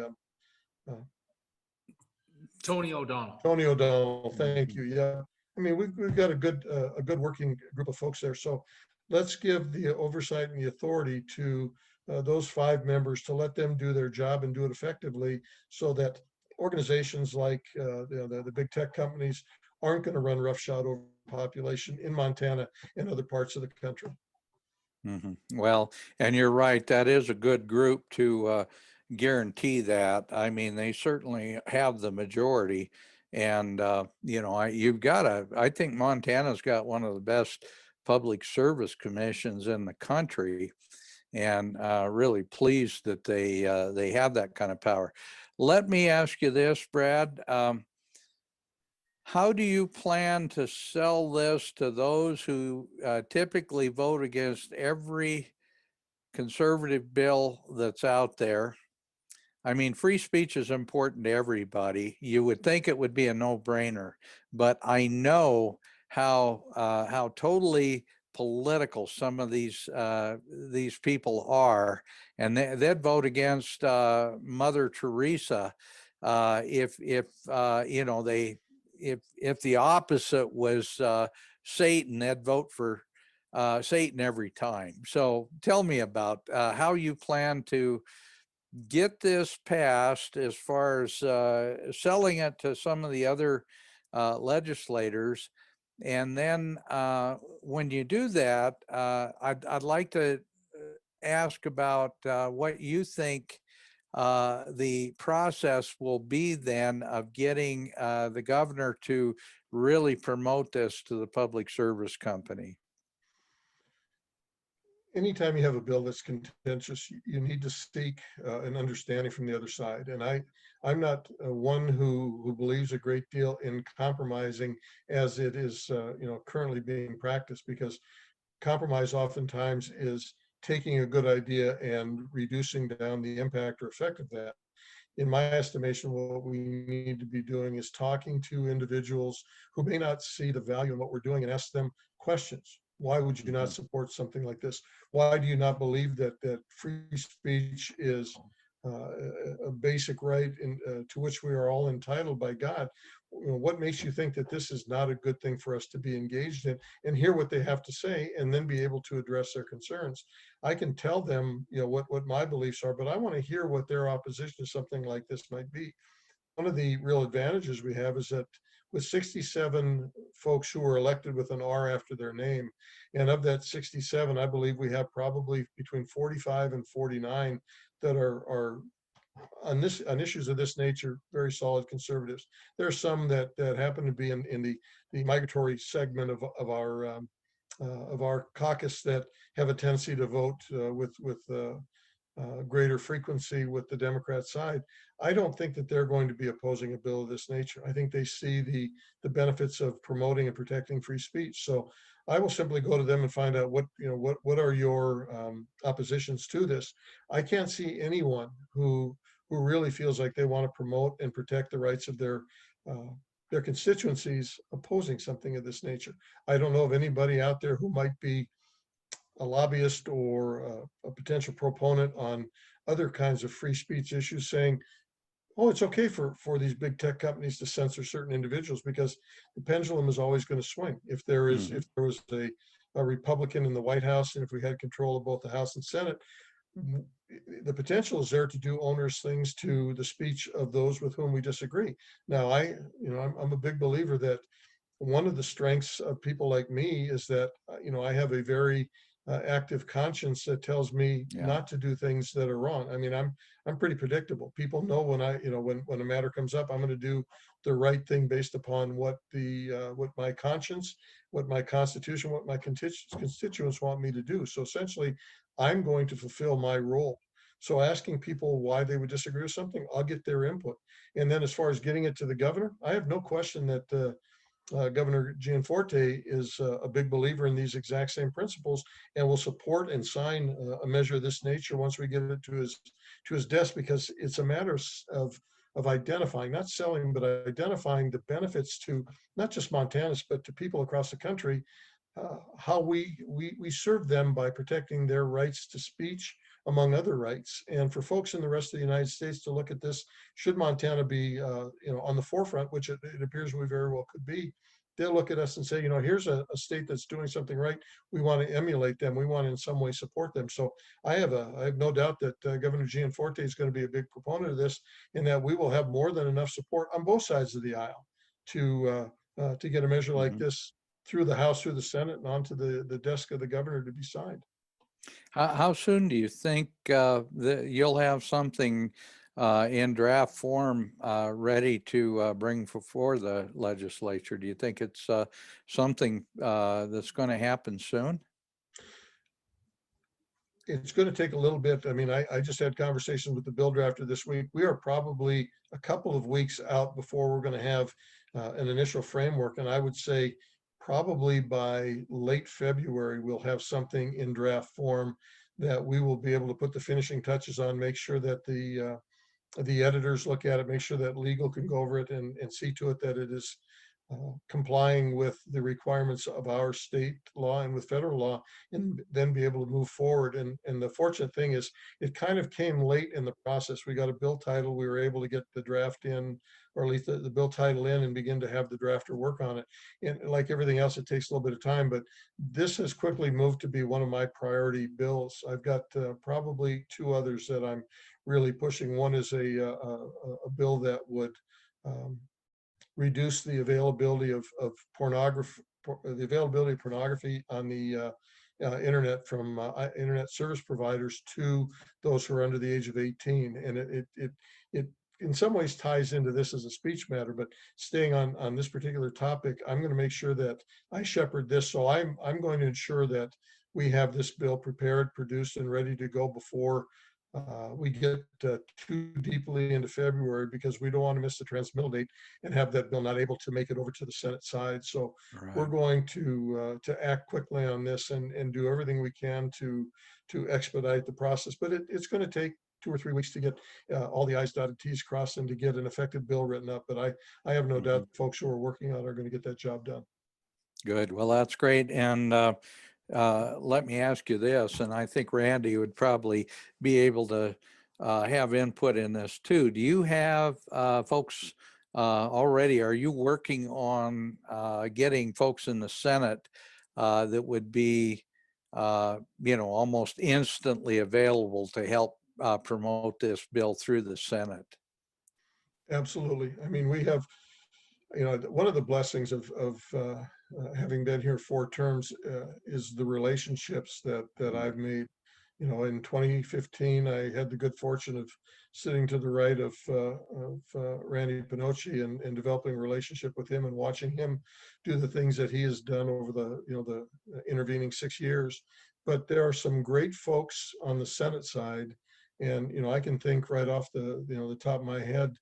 Some of the folks that I would go to immediately, excuse me, would be individuals like Senator Steve Heinbaugh out of the Glendive area. I would go to Senator Teresa Manzella out of Hamilton. I would go to Senator Carl Glimm out of the Kalispell area, Senator Bob Brown out of the Thompson Falls area. There's a tremendous number of folks. I mean, I've just named off 4 of them that initially come to mind, but whether I went to a Bob Keenan or a David Howard and had them carry it, there's no lack of good people to take on something like this. But what I would do is go to Senate leadership and talk to President Blaisdell and talk to Majority Leader Smith and just say, who do you think would be a good fit for this, and get them involved. And I would find as co-sponsors some of the members of the Democrat Party who are also big believers in free speech. And I would, I'm sure without any significant issue, be able to find members on both sides of the aisle to get behind and support this. But I mean, I can think off the top of my head, 7, 8, 10 folks that I can go to and ask them to participate as proponents and sponsors on the Senate side, and have them shepherd the bill through that process. Mm-hmm. Well, you mentioned something that's really important, and that is to get members of the opposition party that might otherwise oppose this to have conversation with them so that they know how important the free speech issue is and get behind it early, because then it's almost a slam dunk. You can go through the ratings on the thing very, very quickly. It kind of works through the process quickly. Randy, you're looking forward to working with this legislation to try to take this nationwide. Talk to our listeners about how you plan to promote this with public service commissioners when, in fact, you get this bill in place. Well, I'll tell you what, I like to always give the listener something to do. The listeners need to go forward with this very radio show to their public service commissioners across the United States. Each one of you need to use every tool you have. This show has got to be a link that you can email to everyone. It's got to be on Facebook. It's got to be on Twitter if it can be. And look, this government is your government, and you get the government you deserve. You better get out there and get to work on promoting this idea in your state. And actually, I need the people to get to work on promoting the idea in Montana. You need to call these legislators, Democrats and Republicans, and say, we need to be on board with this.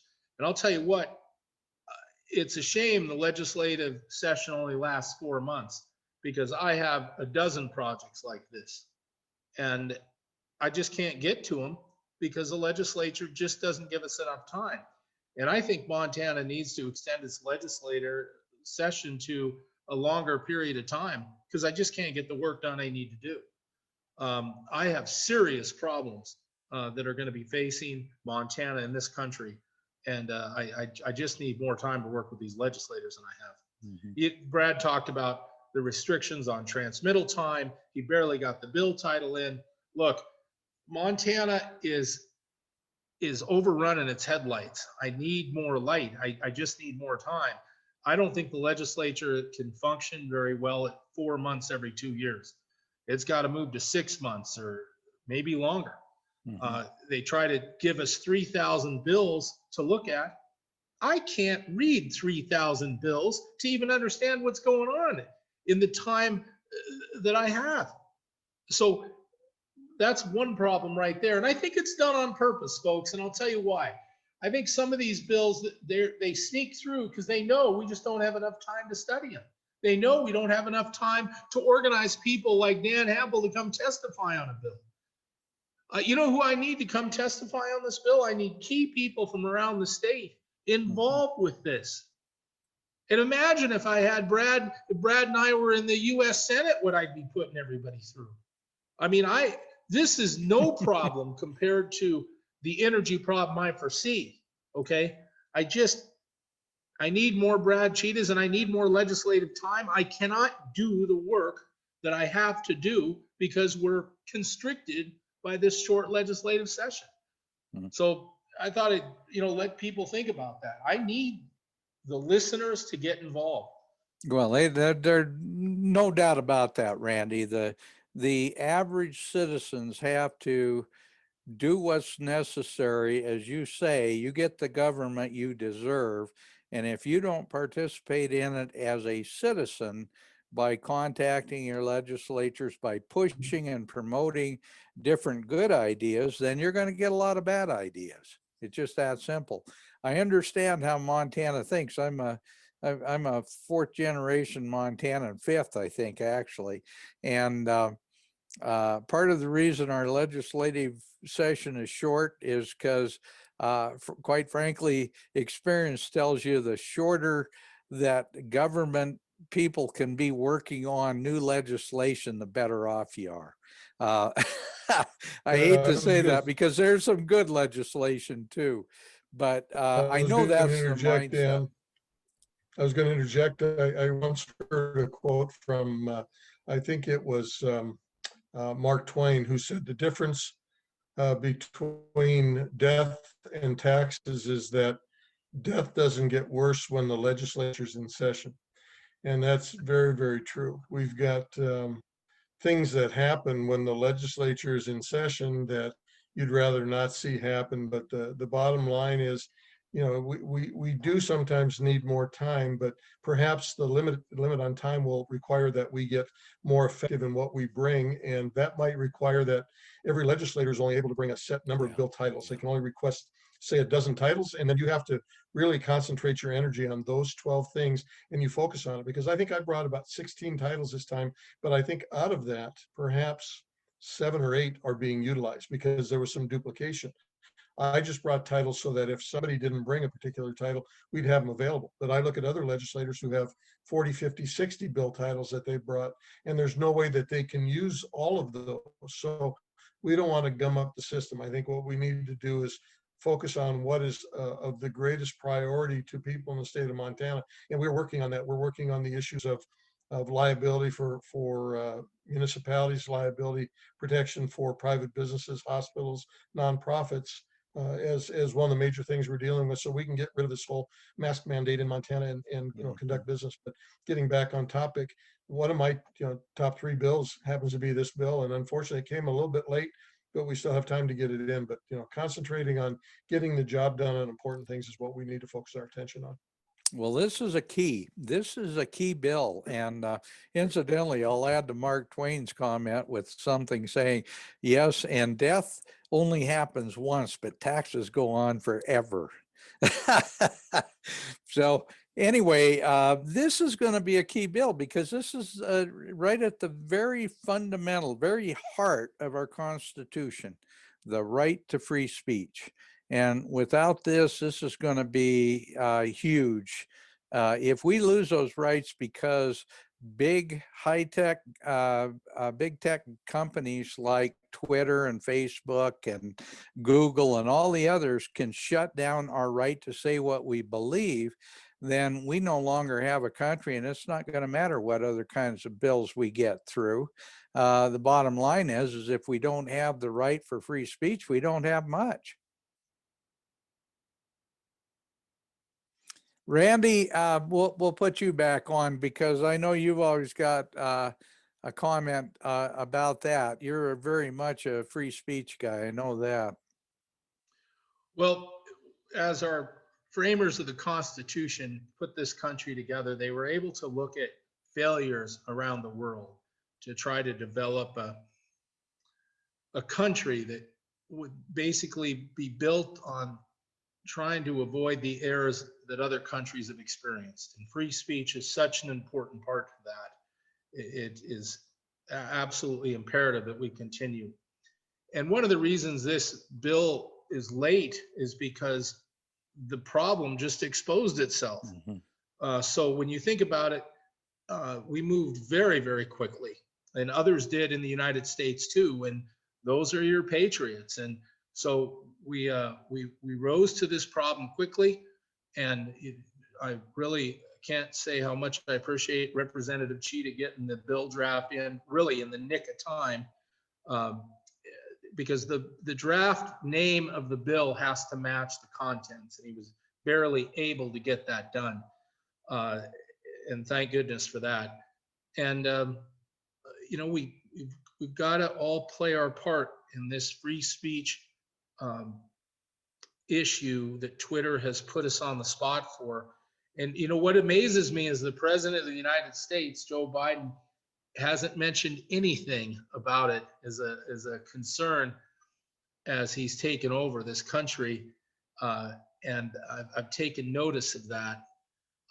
Any president, Democrat or Republican, should have mentioned, you know, what Twitter did there is wrong and it needs to be corrected. I want everyone to notice the Biden administration, you know, almost no concern of that whatsoever, which really has me saying this is very important. Yes. Well, I hate to say this, Randy, but I think you would agree with this. Not only do they not have any concern about it, apparently, I think they may have had a significant part in creating the problem, because in fact, what they're trying to do is shut down Donald Trump as a potential future candidate. I know that's what's right at the heart of this whole, you know, this whole impeachment idea. You can't impeach a president after he's no longer president, but what they want to do is try to shut him down so that he can never run again. And boy, I'll tell you what, when people start doing the crazy stuff they're doing right now, it shows me that they are absolutely terrified.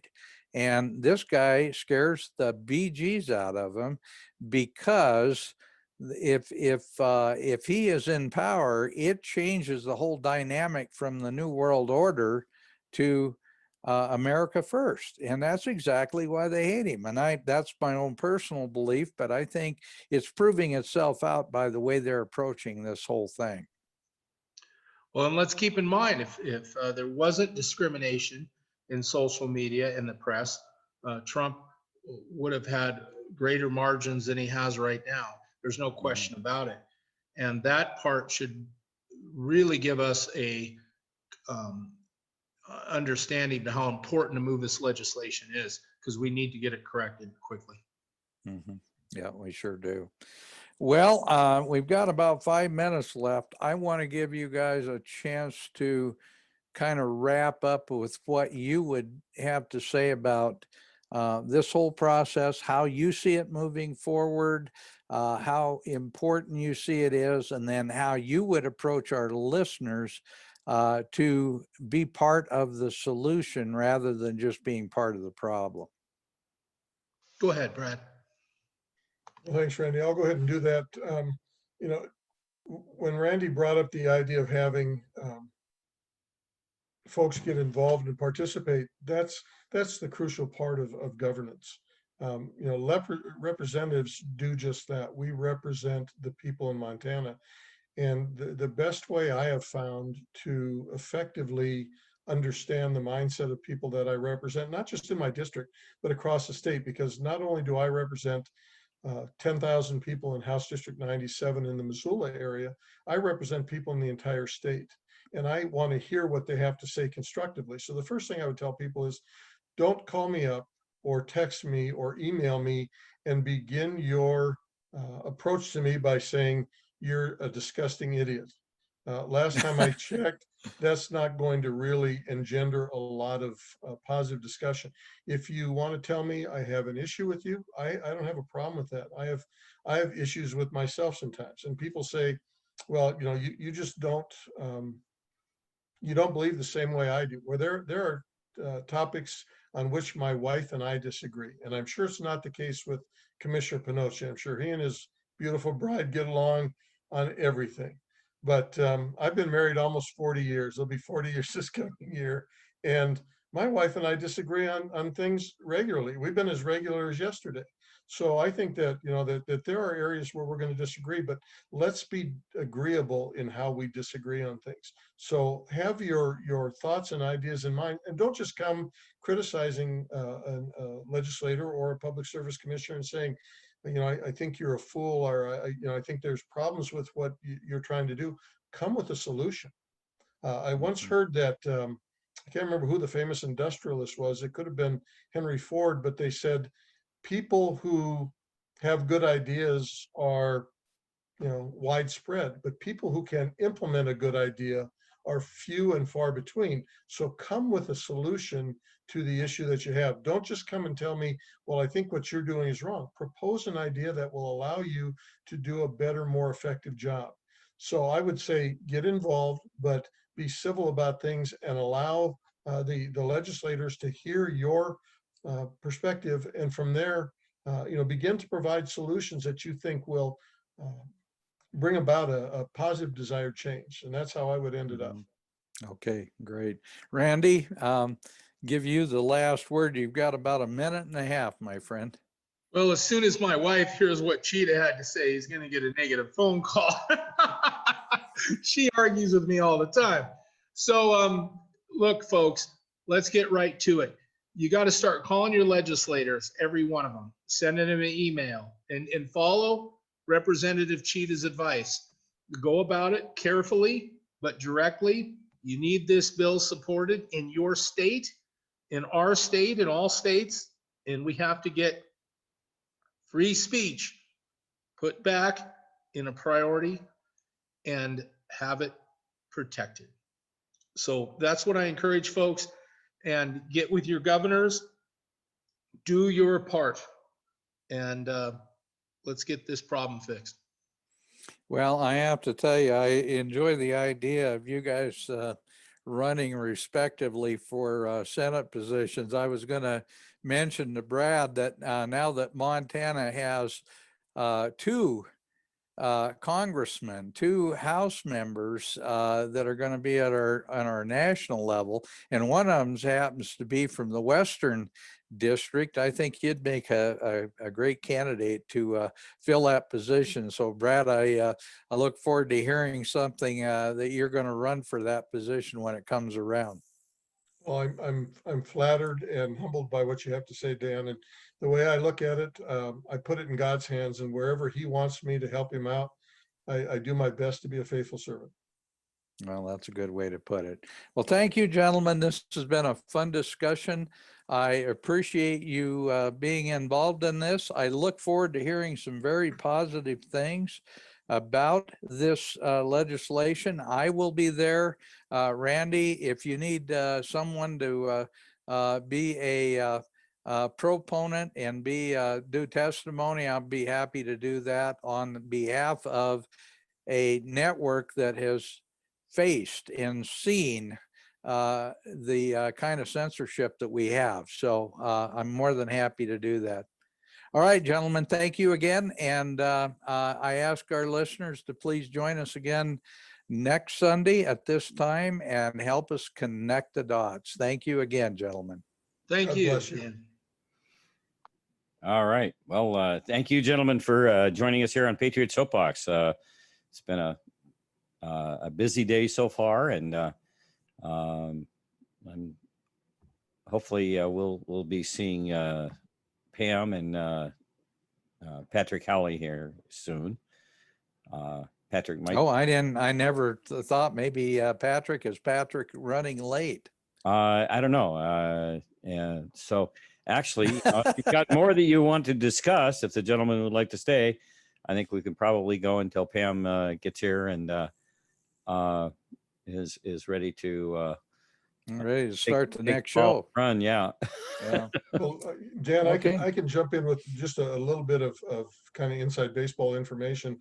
And it's not something that a lot of folks in Montana are going to look at, because most of us who have real lives outside of the legislature or are working full time get involved in. But if you look at the Montana Code Annotated, Title 69 deals with public utilities and carriers. And within that, there are things like regulation of utilities, but there's also communication utilities. And it seems to me, and Randy, you correct me if I'm wrong, but Facebook, Google, those kinds of companies, Instagram, Twitter, they're all communication utilities.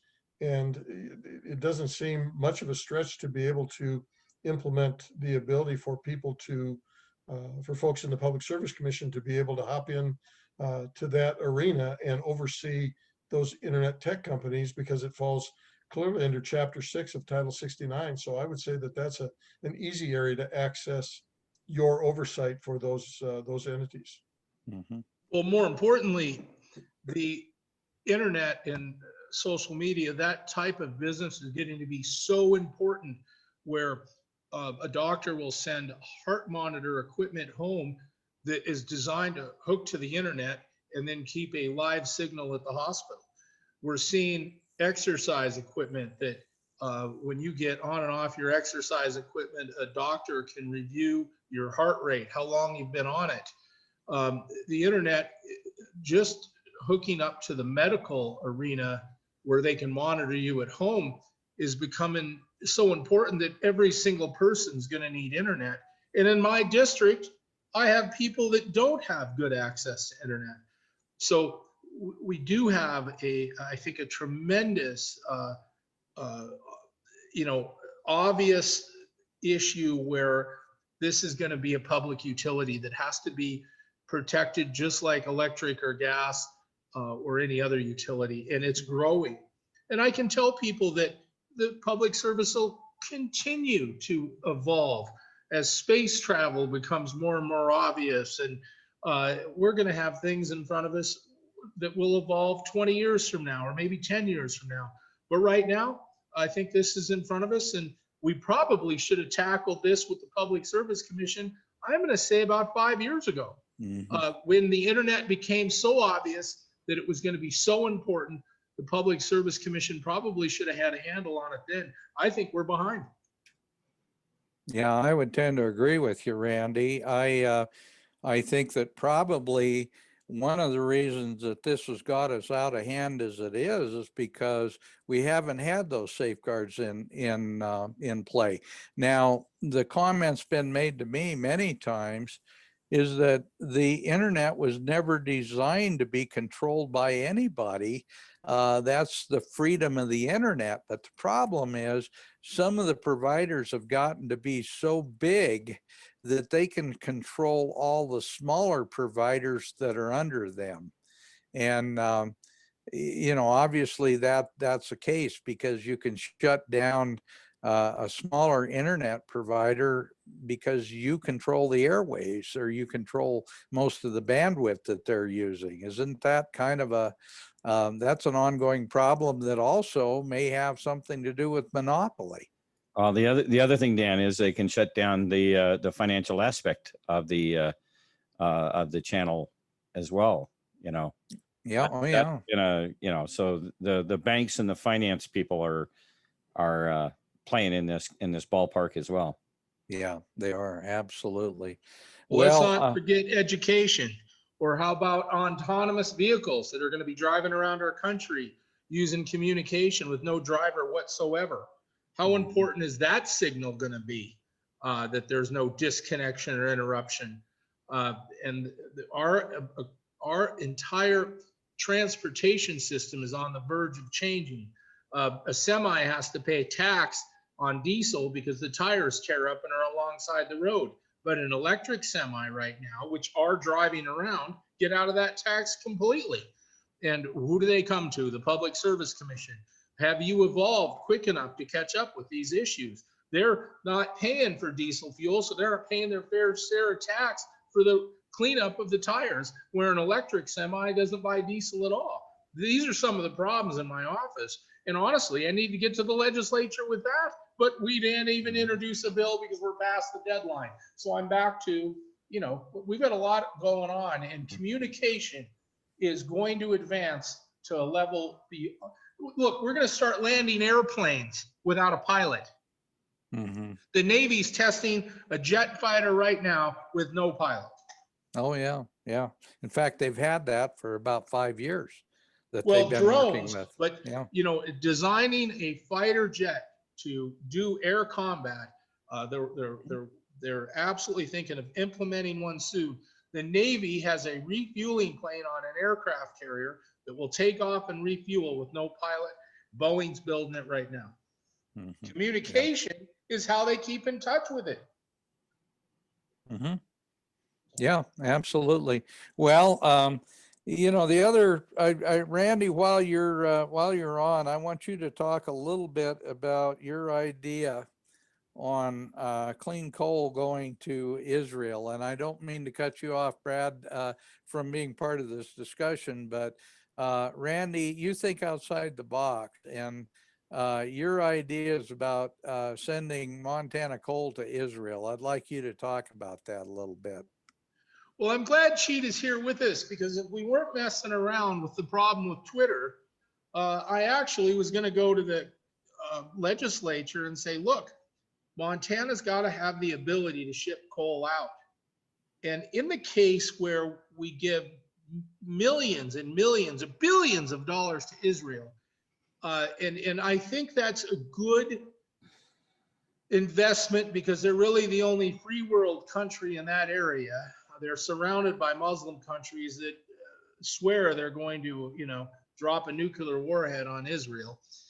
Then Israel turns around and takes our cash and buys coal from Russia in the millions of dollars for their coal-fired facilities in Israel, while Russia sells weapons to Hezbollah, which is then launched over the wall in Israel, where they make bombs to sneak across the border and blow up a bus station or a bus, is ridiculous.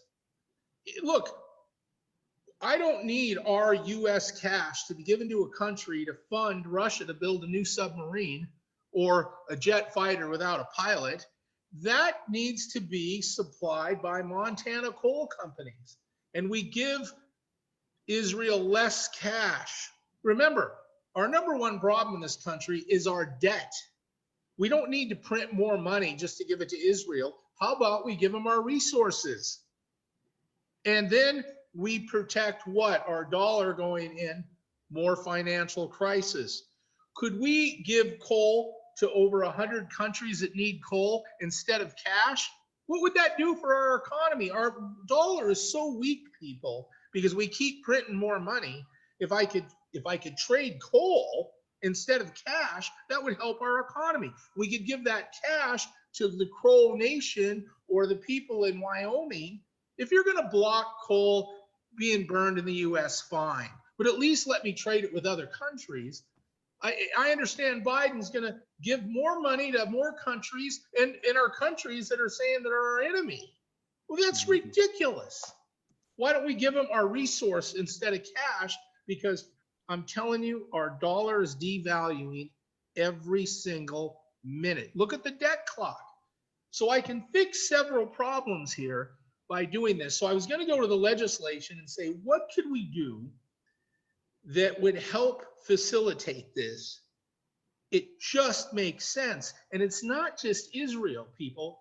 we give cash to several countries that we could be giving coal to. And the coal Russia sells burns very dirty, has a high acid content. And by replacing that dirty coal with our clean Montana coal, we help the environment. And the environmentalists have got to say, well, that's good. Of course it is. So I have They don't have to, pluses. Randy. I wish they did have to, but they don't have to. But you know, the idea, and this is part of the problem here, the Chinese and all the communist countries around the world are given a free pass to build as many dirty coal-fired plants as they want.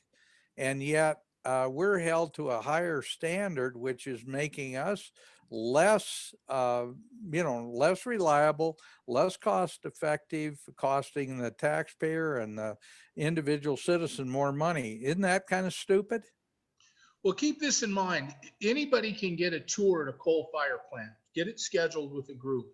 You go to a Montana coal fire plant, you go outside by the stack, take your hand and put it alongside the stack or look at the ground and it's clean. There's nothing there. In China, the particulate that comes out of the stack is so large, it's the size of a snowflake, and it actually snows ash.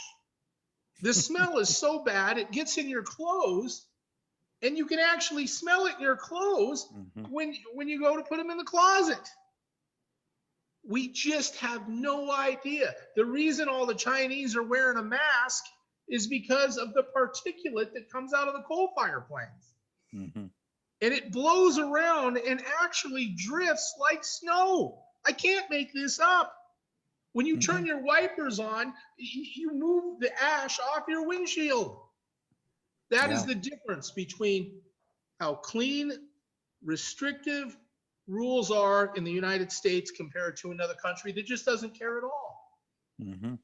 So even with zero emissions in the United States, we're not going to stop global warming if, in fact, what they're saying is even true. Which I'm not sure it is. Climate isn't. change is normal. We've had an ice age. The North Pole and South Pole have shifted. People love to talk about how our, weather patterns have changed. I had 400 feet of ice over my home in Montana 200,000 years ago. I would say climate change is going to happen again. And at some point, there'll be another 400 feet of ice over my house in Sun River. It's just a matter of when. No, you're right. To do with coal. And at the same time, the reason we've got so much coal is because there was plant growth and dinosaurs running around Montana, and the average temperature is probably about 10 degrees warmer than it is today.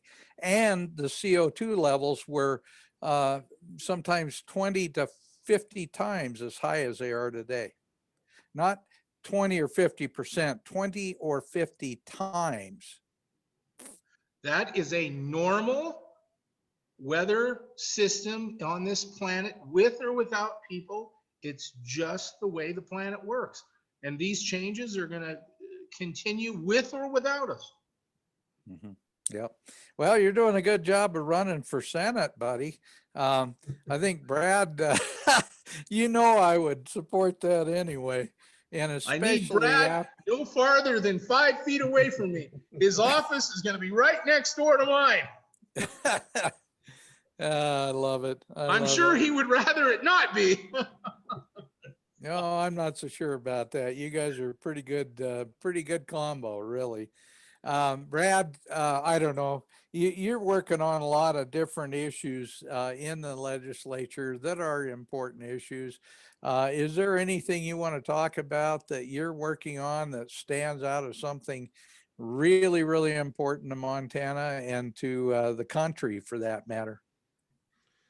Well, thanks, Dan. I'm glad we have the opportunity to go a little bit longer. This is a bill that, or I have a bill in that probably will be out of the drafting office in the next week or two.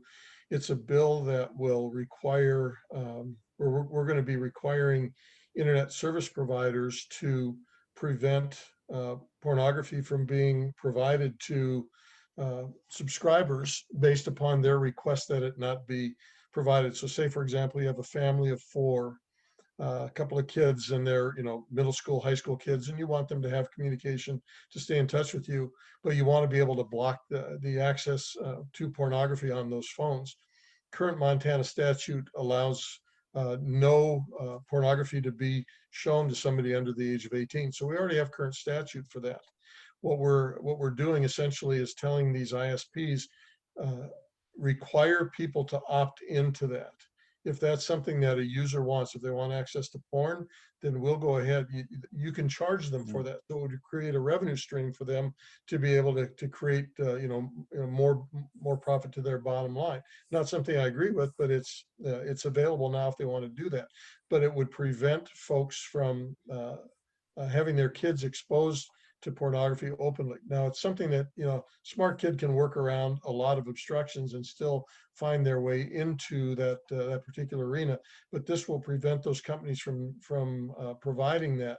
And what it's going to do is start to work on restricting the amount of access to underage porn, where you have young girls who are humanly trafficked that wind up being not only sex victims, but victims whose images are being shown on pornographic sites. So we're taking an aim at that. And we are, I believe, the only state in the nation that is working on this particular bill. We had a gentleman from the Great Falls area who used to work with Conrad Burns and also with Tom Coburn out of Oklahoma, who brought this idea to us. And I thought it was a remarkably good idea. We're going to force the internet service providers to prevent that, the filth of pornography from being shown to young folks, and give parents a certain amount of control over what their kids have made available to them. But it's going to be an opt-in, so that people have to openly choose to have access to that. So it's a bill that now is being worked through the system, but we're probably a week or 2 away from that particular piece of legislation coming out of bill drafting and being presented in front of, I would imagine, House Judiciary before we then bring it to the full body on the floor. That's an important thing, because that is one of the areas that I hear all the time, that child porn is one of the biggest problems we've got in this country. The fact that young people have the ability to find this material, and it's not just easy to find, it's everywhere. And as you say, a lot of these young girls and stuff, they end up getting trapped into relationships by predators that have access to the internet and sell themselves as something totally different. Absolutely. So it's one of a number of steps that we're going to take. We have to use every weapon available to combat this. And, when I found out that, more, youngsters or adolescents or teens, predominantly female, but in many cases, or a number of cases male, are being trafficked for pornographic purposes, this was a way to begin to shut that down and to expose, the underbelly of what these folks do, taking advantage of kids and basically using them as a commodity and throwing their lives away. We need to do everything possible. So we have a good number of national organizations that have been in touch with a number of us who are working on this particular project, telling us of their interest and their willingness to participate as proponents of this legislation, so that we can begin to reduce the impact that this kind of industry has on on the minds and the hearts and souls of people in this country. So another really important piece of legislation. And we have plenty of laws on the books. We don't need to throw all kinds of bills at people just to to get a change in a speed limit, which I'm not saying that that's not important, but there are things that are far more important for our temporal and our eternal well-being. And this is one that I think has a lot of impact, or will have a lot of impact on what's going on in the lives of people in Montana and across the country for years to come. Mm-hmm. Well, that's a area, and I know you're a deeply Christian man, and that is an area that's extremely troubling, because that is also an area that the other side, the so-called progressive side, is selling a some pretty direct attacks on Christianity and on religion. And at the center of that, at the heart of that, is destroying our culture and destroying our ability to raise our own kids and raise them in a Christian family. Absolutely. And, we look at the problems that are inherent in that particular industry. And I often hear from, folks on both sides of the aisle, how incensed and enraged they are at human trafficking. So it is a bipartisan kind of issue. I don't see anyone who is a thinking person being opposed to something of this nature. It's one of those no-brainer kind of issues. Do we want to protect our kids? Do we want to protect our young adults? Do we want to protect society? And the answer is yes. And here's a way for us to come together as both Republicans and Democrats, or conservatives and liberals, and find common ground on a particular issue like this that has a central important place in what happens with the future of not just our country but of our world. And we can't keep doing things that offend God and expect Him not to address those things. So I'm really excited about being able to do something positive with this particular piece of legislation. And I'm hopeful that there will be a tremendous number of proponents from a variety of groups, not just conservative organizations, but I can see where folks from the ACLU would come out and be supporters of this particular piece of legislation. And I would be tremendously offended and disappointed if they didn't. I think they need to show up and say, look, we are as concerned about the well-being, the temporal well-being, and in some cases, from their perspective, not putting religiosity or Christianity in their mouths, but from a spiritual standpoint, being able to support legislation like this, because it's important that we find a way to protect our kids on all fronts. And so I'm excited about being able to do some positive things here. And again, these ideas come from other people. I'm not a person who necessarily is given to a talent to come up with ideas, but when I hear ideas that I believe are good, solid ideas that protect people, I'm going to 100% hop on board and support that and get the support of conservatives, and I know, even in his role as commissioner of the Public Service Commission, Randy Pinocci is going to be involved. His wife will be involved. His three beautiful daughters would be on board with something like this. So it has a widespread appeal to folks, and I'm really excited about being able to do some positive things for the youth in our country who are subjected to this horrific industry of human trafficking.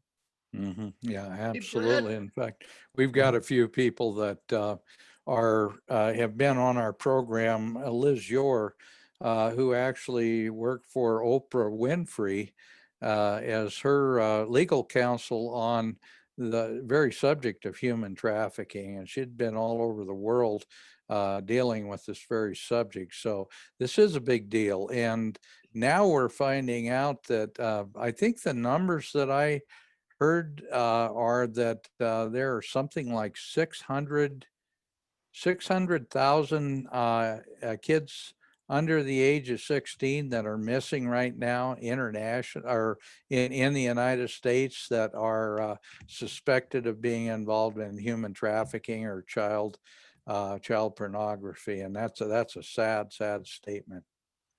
It is, and I think we're hearing that worldwide there are more slaves, and I would think that a lot of it has to do with sex slavery right now. Some of it is going to be labor related, but I would think that number, and I don't know, it could be very accurate, but I would think that it might even be a little underreported in terms of the number of youngsters who are missing today, because there's so many kids that, who have parents perhaps that aren't interested in reporting them as being gone. 16-year-old that leaves the house and the parent says, well, they're on their own, I'm not going to report them as missing. And it's unfortunate, that number may even be higher. So it's critical for us to become as educated as possible on what the signs are of somebody who may be trafficked and why they may be trafficked, and how we can intervene as individual citizens. So yeah, it's an important part of our function as as caring human beings, as part of the world family, to be able to say, let's figure out ways that we can protect the most vulnerable among us. Whether we're talking about unborn children or talking about people who are being, trafficked for sale, for promoting their bodies for some sort of financial gain for individuals around the world. So, yeah, it's important for us all to be aware of it, to do our parts to prevent that from happening. Yeah, absolutely. Randy, very quickly, talk a little bit about Chief, your trip to the Crow Reservation. Well, actually, it was to Billings, but you spoke in front of 3,000 Crow tribal members at a big auditorium, and you were talking to them about the coal strip area.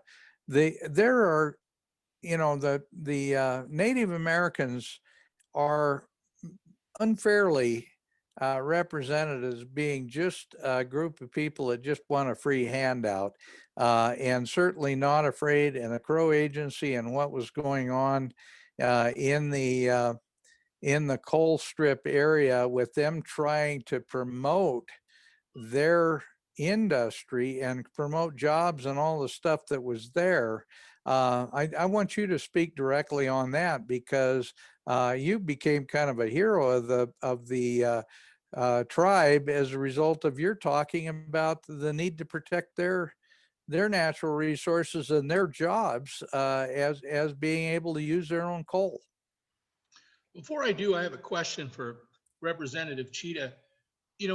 I've supervised IT departments where we have computers at the workplace and we have maybe 10 or 20 cell phones to the employees. And we've struggled where porn's being watched at work or being watched, on the cell phone we provide. This legislation would allow a tool for the workplace to shut that down, so it's not a temptation for the employees on their cell phones and at the workplace. Does that sound like that would be a valid point? Absolutely, Randy.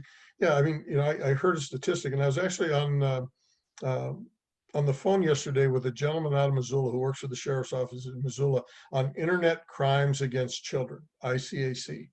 And we were talking about the number of people who avail themselves of pornography. And they said the number's over 80% of men who do, which to me is just unconscionable. So, when you have people that are working, remotely or working at home, they're not being supervised, the likelihood that they might be tempted in such a fashion to view pornography while they're working at home is probably far greater. So this gives the state the ability to reach out to those ISPs and say, here's the numbers of all the state telephones. Here's the IP address of each one of the laptops and desktops that we have. Block access to that so that they can't get it. Now, are there workarounds? Absolutely, but it makes it that much more difficult. And I have a gentleman that I met when I lived in the state of Washington for a number of years, who is a world-class wheelchair athlete who now puts on help groups for individuals who are addicted to pornography. And his comments about who is involved in that, I mean, it is so widespread that to think that anybody is immune, that's just a fool's errand. So giving somebody a lack of access might prevent them from availing themselves of it. So I think your point is extremely valid, Randy. We can help individuals not access that by making it more difficult for them to have a steady stream of supply available to them through their work cell phone, their laptop, their desktop. So I think it's a great tool that the state could put to use for their advantage.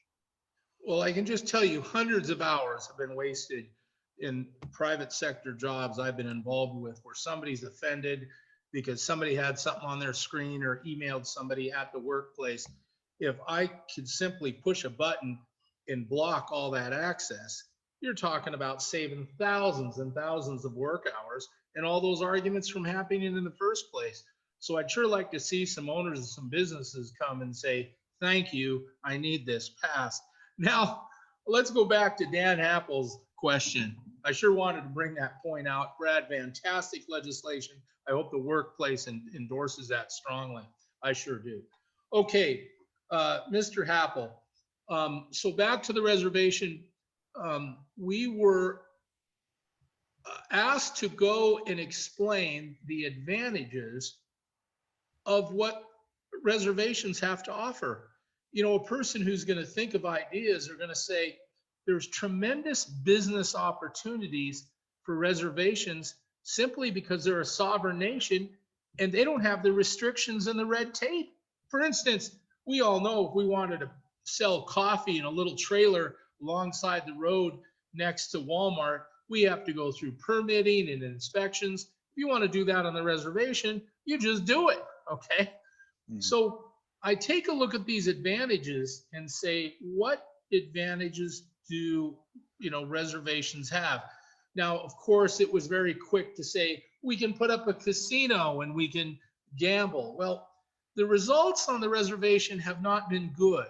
The alcoholism increased as they put in the casinos. Underage prostitution increased as they put in the casinos. People had less money after they put in the casinos. So, okay, we tried that experiment. How about going after natural resources? They really don't have to answer to the federal government. For instance, they want to shut Colstrip down, but what if the reservation bought it and supplied all the reservations in the United States with electricity made from coal, particularly from Colstrip? I'm not so sure Biden could control that because it's a sovereign nation and maybe they should take over Colstrip. You see, we look at the advantages they have. And what's Pinocci trying to do? Well, if I can get them working with good high-paying jobs instead of being dependent from a federal check, I help that little problem about our nation going deeper into debt. And I can get people excited about being entrepreneurs. The reservation has tremendous ability to do things that others can't because they have different rules and regulations. You know, if the public doesn't want me to serve the public in office anymore, I think I want to be a consultant on the reservation because I think we can make millions.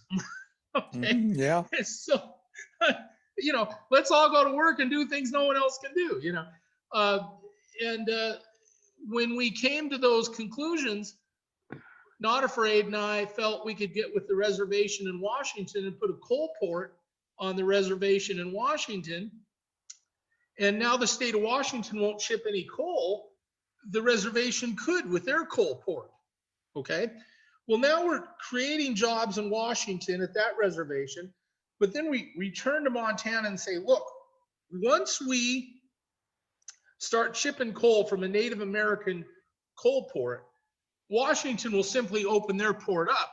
So we have to do a long-term contract with the coal producers in Montana and Wyoming for like 30 years to guarantee they'll pay for their coal port and be profitable. Maybe this agreement could be reached. These ideas were all developed from a quick meeting of sitting down saying, look, what can we do? And that is thinking outside the box. And Not Afraid really loved these ideas because he doesn't believe the casino is the answer to have a successful reservation. He believes that these type of answers, what can we do to be entrepreneurs on the reservation, to build a strong future, good infrastructure, and have steady incomes.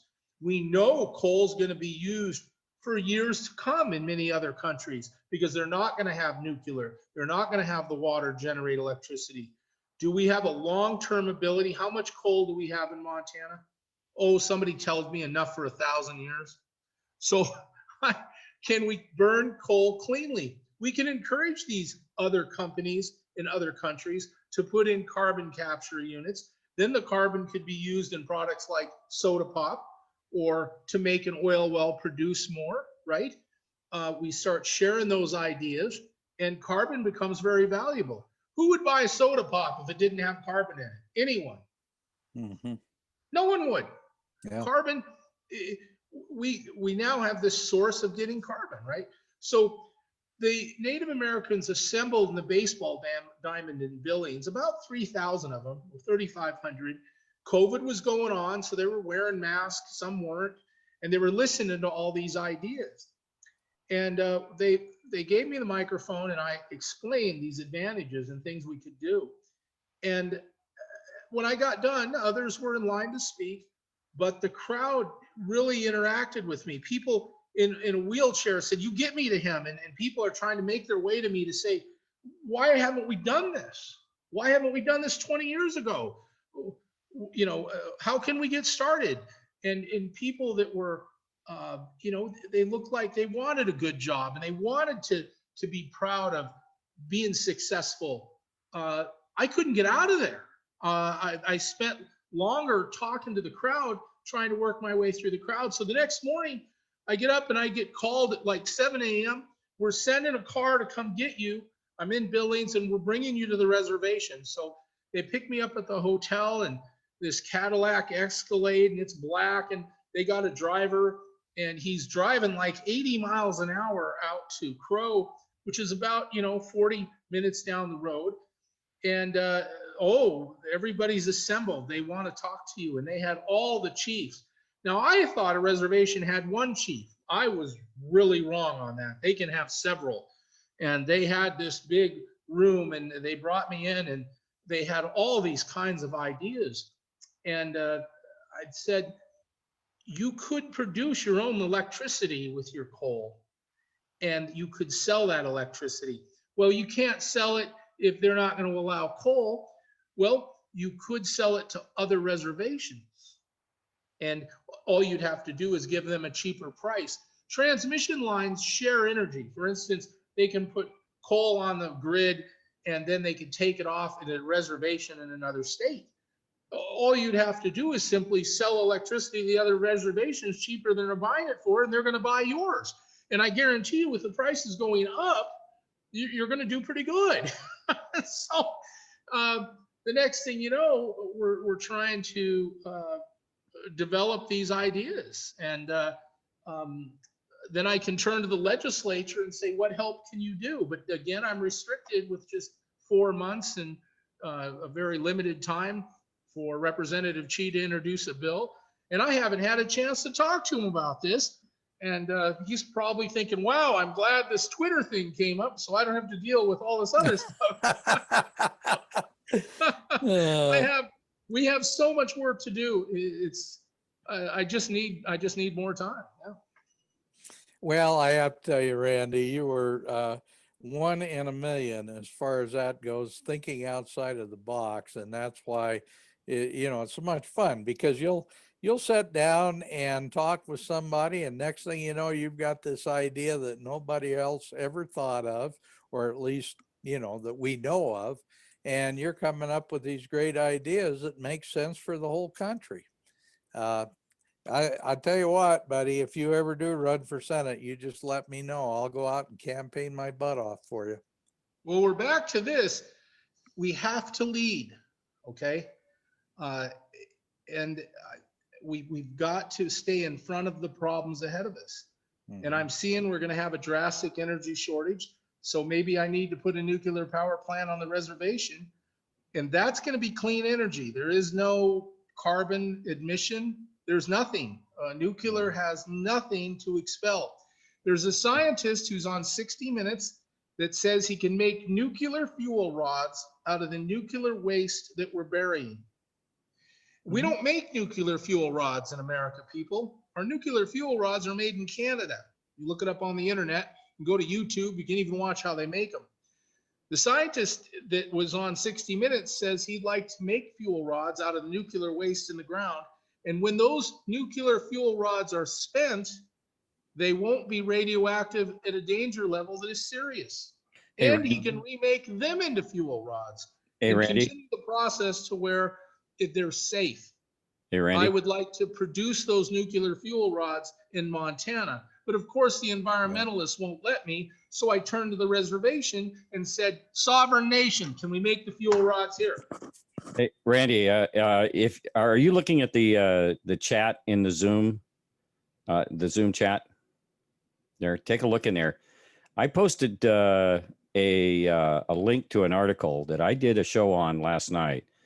It's for fusion energy generation, and it's being developed by the United States Navy. And I have a very good friend of mine here in Spokane that has looked at this patent, and he has deemed this patent as totally viable. It has been issued. It's a U.S. patent, and it's cold fusion. And it is extremely promising. If you go through that article and take a look at it, you'll notice that with it being an issued patent, that means that it can be produced currently, and it probably is already being used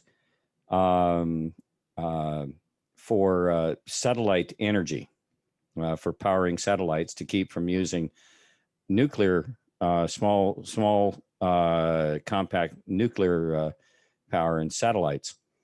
And it can actually produce enough energy to provide for the energy for directed energy weapons. Very, very interesting article. Very, very doable. And so, you know, and that's something I kind of watch closely is alternative energies that are clean and almost inexhaustible, because this thing basically runs off of deuterium, which is achieved through it's a common element in seawater. Yeah. And it's very, very promising.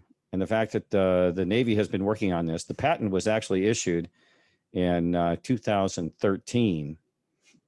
And, you know, I truly believe that we have incredible new energy producing technology that will be coming out in the very near future. Well, I can tell you this, if we try to produce something like this in Montana, the EPA will back us up for years. We're on the reservation, we could probably put it in motion very, very quickly. Those are the advantages I was telling the Native Americans about while I was speaking. And I think they really haven't sat down and talked about what those advantages are besides the casino, okay? Where now I think they've got something new to think about. I think the individuals involved with this project should go straight to the reservations. Some reservation will be able to say, we can start next week. And you're just not going to be able to do that. If I went to Representative Tschida and said, we got to move this forward, we could get the legislation to maybe approve a test. Then the EPA comes in and there's all kinds of regulations and then permitting process. And then it just, if a UFO landed, threw me the keys and told me, here, just park it over the power lines, all your electricity is free, I couldn't do it. I swear to God. Yeah. Yeah, no, you're right, Randy. And, you know, that's the thing that they're doing with all the so-called green energy is they're not using market forces to come up with better solutions. When you force somebody to use a particular type of energy, it eliminates all these better ideas that keep coming out. I mean, we know that coal won't last forever. We know that oil may very well, we may run out, but market forces, when they're allowed to come up with substitutions, come up with different solutions, usually do a terrific job. When you push something like solar energy or wind generators into the mix, then all of a sudden you're paying out of taxpayers' pockets. You're paying for technology that doesn't work. Well, certainly if a wind turbine breaks down, falls apart before it's even paid for, look, folks, they come back to the Public Service Commission and want more money. By the way, here's something I wanted to go over with Representative Tschida in a meeting, and we'll just have a real live meeting right now. Here's what I wanted to tell him. When these solar power companies come and the wind turbine companies come to the Public Service Commission, they want a 25-year contract that we're going to buy electricity for like $50 a megawatt for the next 25 years. Okay, let's say we sign that contract.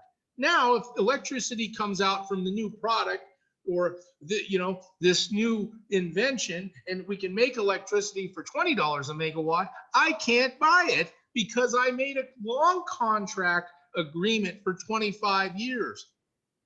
I can't get out of it. So let me tell you what some other states have done. Idaho legislature said, we're going to fix that problem. The legislature in Idaho said, no contract can exceed 5 years. I would save the ratepayers millions of dollars. So I needed Tschida to come out with that bill. And they're not the only state that's done that. The legislature has recognized the problem and made these contract lengths much shorter. One state has got 3 years, and that's it. Now, I would save millions of dollars to my ratepayers, but I need the legislature to do that. I'm so busy, I couldn't get that accomplished. And I don't have any more time. We can't introduce any more bills. Now, I was able to talk to a couple representatives about it. They looked at me and said, oh, that sounds like a good idea. Representative Tschida, do we know if a bill got introduced on that? Do you remember me bringing it up a couple months ago? I remember you bringing it up, Commissioner, and I don't think anything was done along those lines. You see, folks, this is just millions of dollars of your money. That's all. You remember when I said the UFO could show up and they gave me the keys and said, here, take the electricity for free. I couldn't do it because I'm locked up in contract lengths. I'm supposed to be doing my job. Safe, reliable, affordable, everyone. Okay. So I got to turn to the legislature to fix this problem. And what am I doing? I'm copying other states that are on the ball. True patriots in those other states, we need to be looking at what they're doing, and we need to be borrowing those ideas and introducing that legislation. And several states now have these shorter contract lengths. Montana has to get on board. So You guys are now saved by the Patrick. Oh, good. Okay. Well, good to have them. I was going to say, Wonderful. I just have to chime in. Dan, next time you bring me on your show, I hope you have Randy with you. And I would ask that you tell him to have a little bit of caffeine and kind of get his motor revved because he's so placid and so docile and so quiet that it's really difficult to get any emotion evoked out of him. So please, Randy, if you wouldn't mind doing that, next time have a little bit of passion for what you're doing. what's matter? You know, like, give me another hour. I would have saved the whole debt clock thing. No, apparently that's a few $1 trillion. My sarcasm font wasn't working. So, hey, Brad, it must be a first name issue. Okay. Yeah. It could be. Yeah, it must be. All right, guys. Well, thank you for staying on the extra time. This has been a great discussion. And obviously, I love you guys. You're terrific.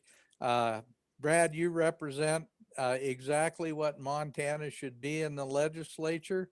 You are a statesman and not a politician. And Randy was a statesman and not a politician, but now he's one heck of a good public service commissioner. So, gentlemen, thank you. And we're saved by the Patrick. God bless you. Thank you, guys. Thank you, guys. All right. Thank you, guys. Thank you, gentlemen. And thank you for hanging in there a little bit later. We appreciate it. Have a good evening.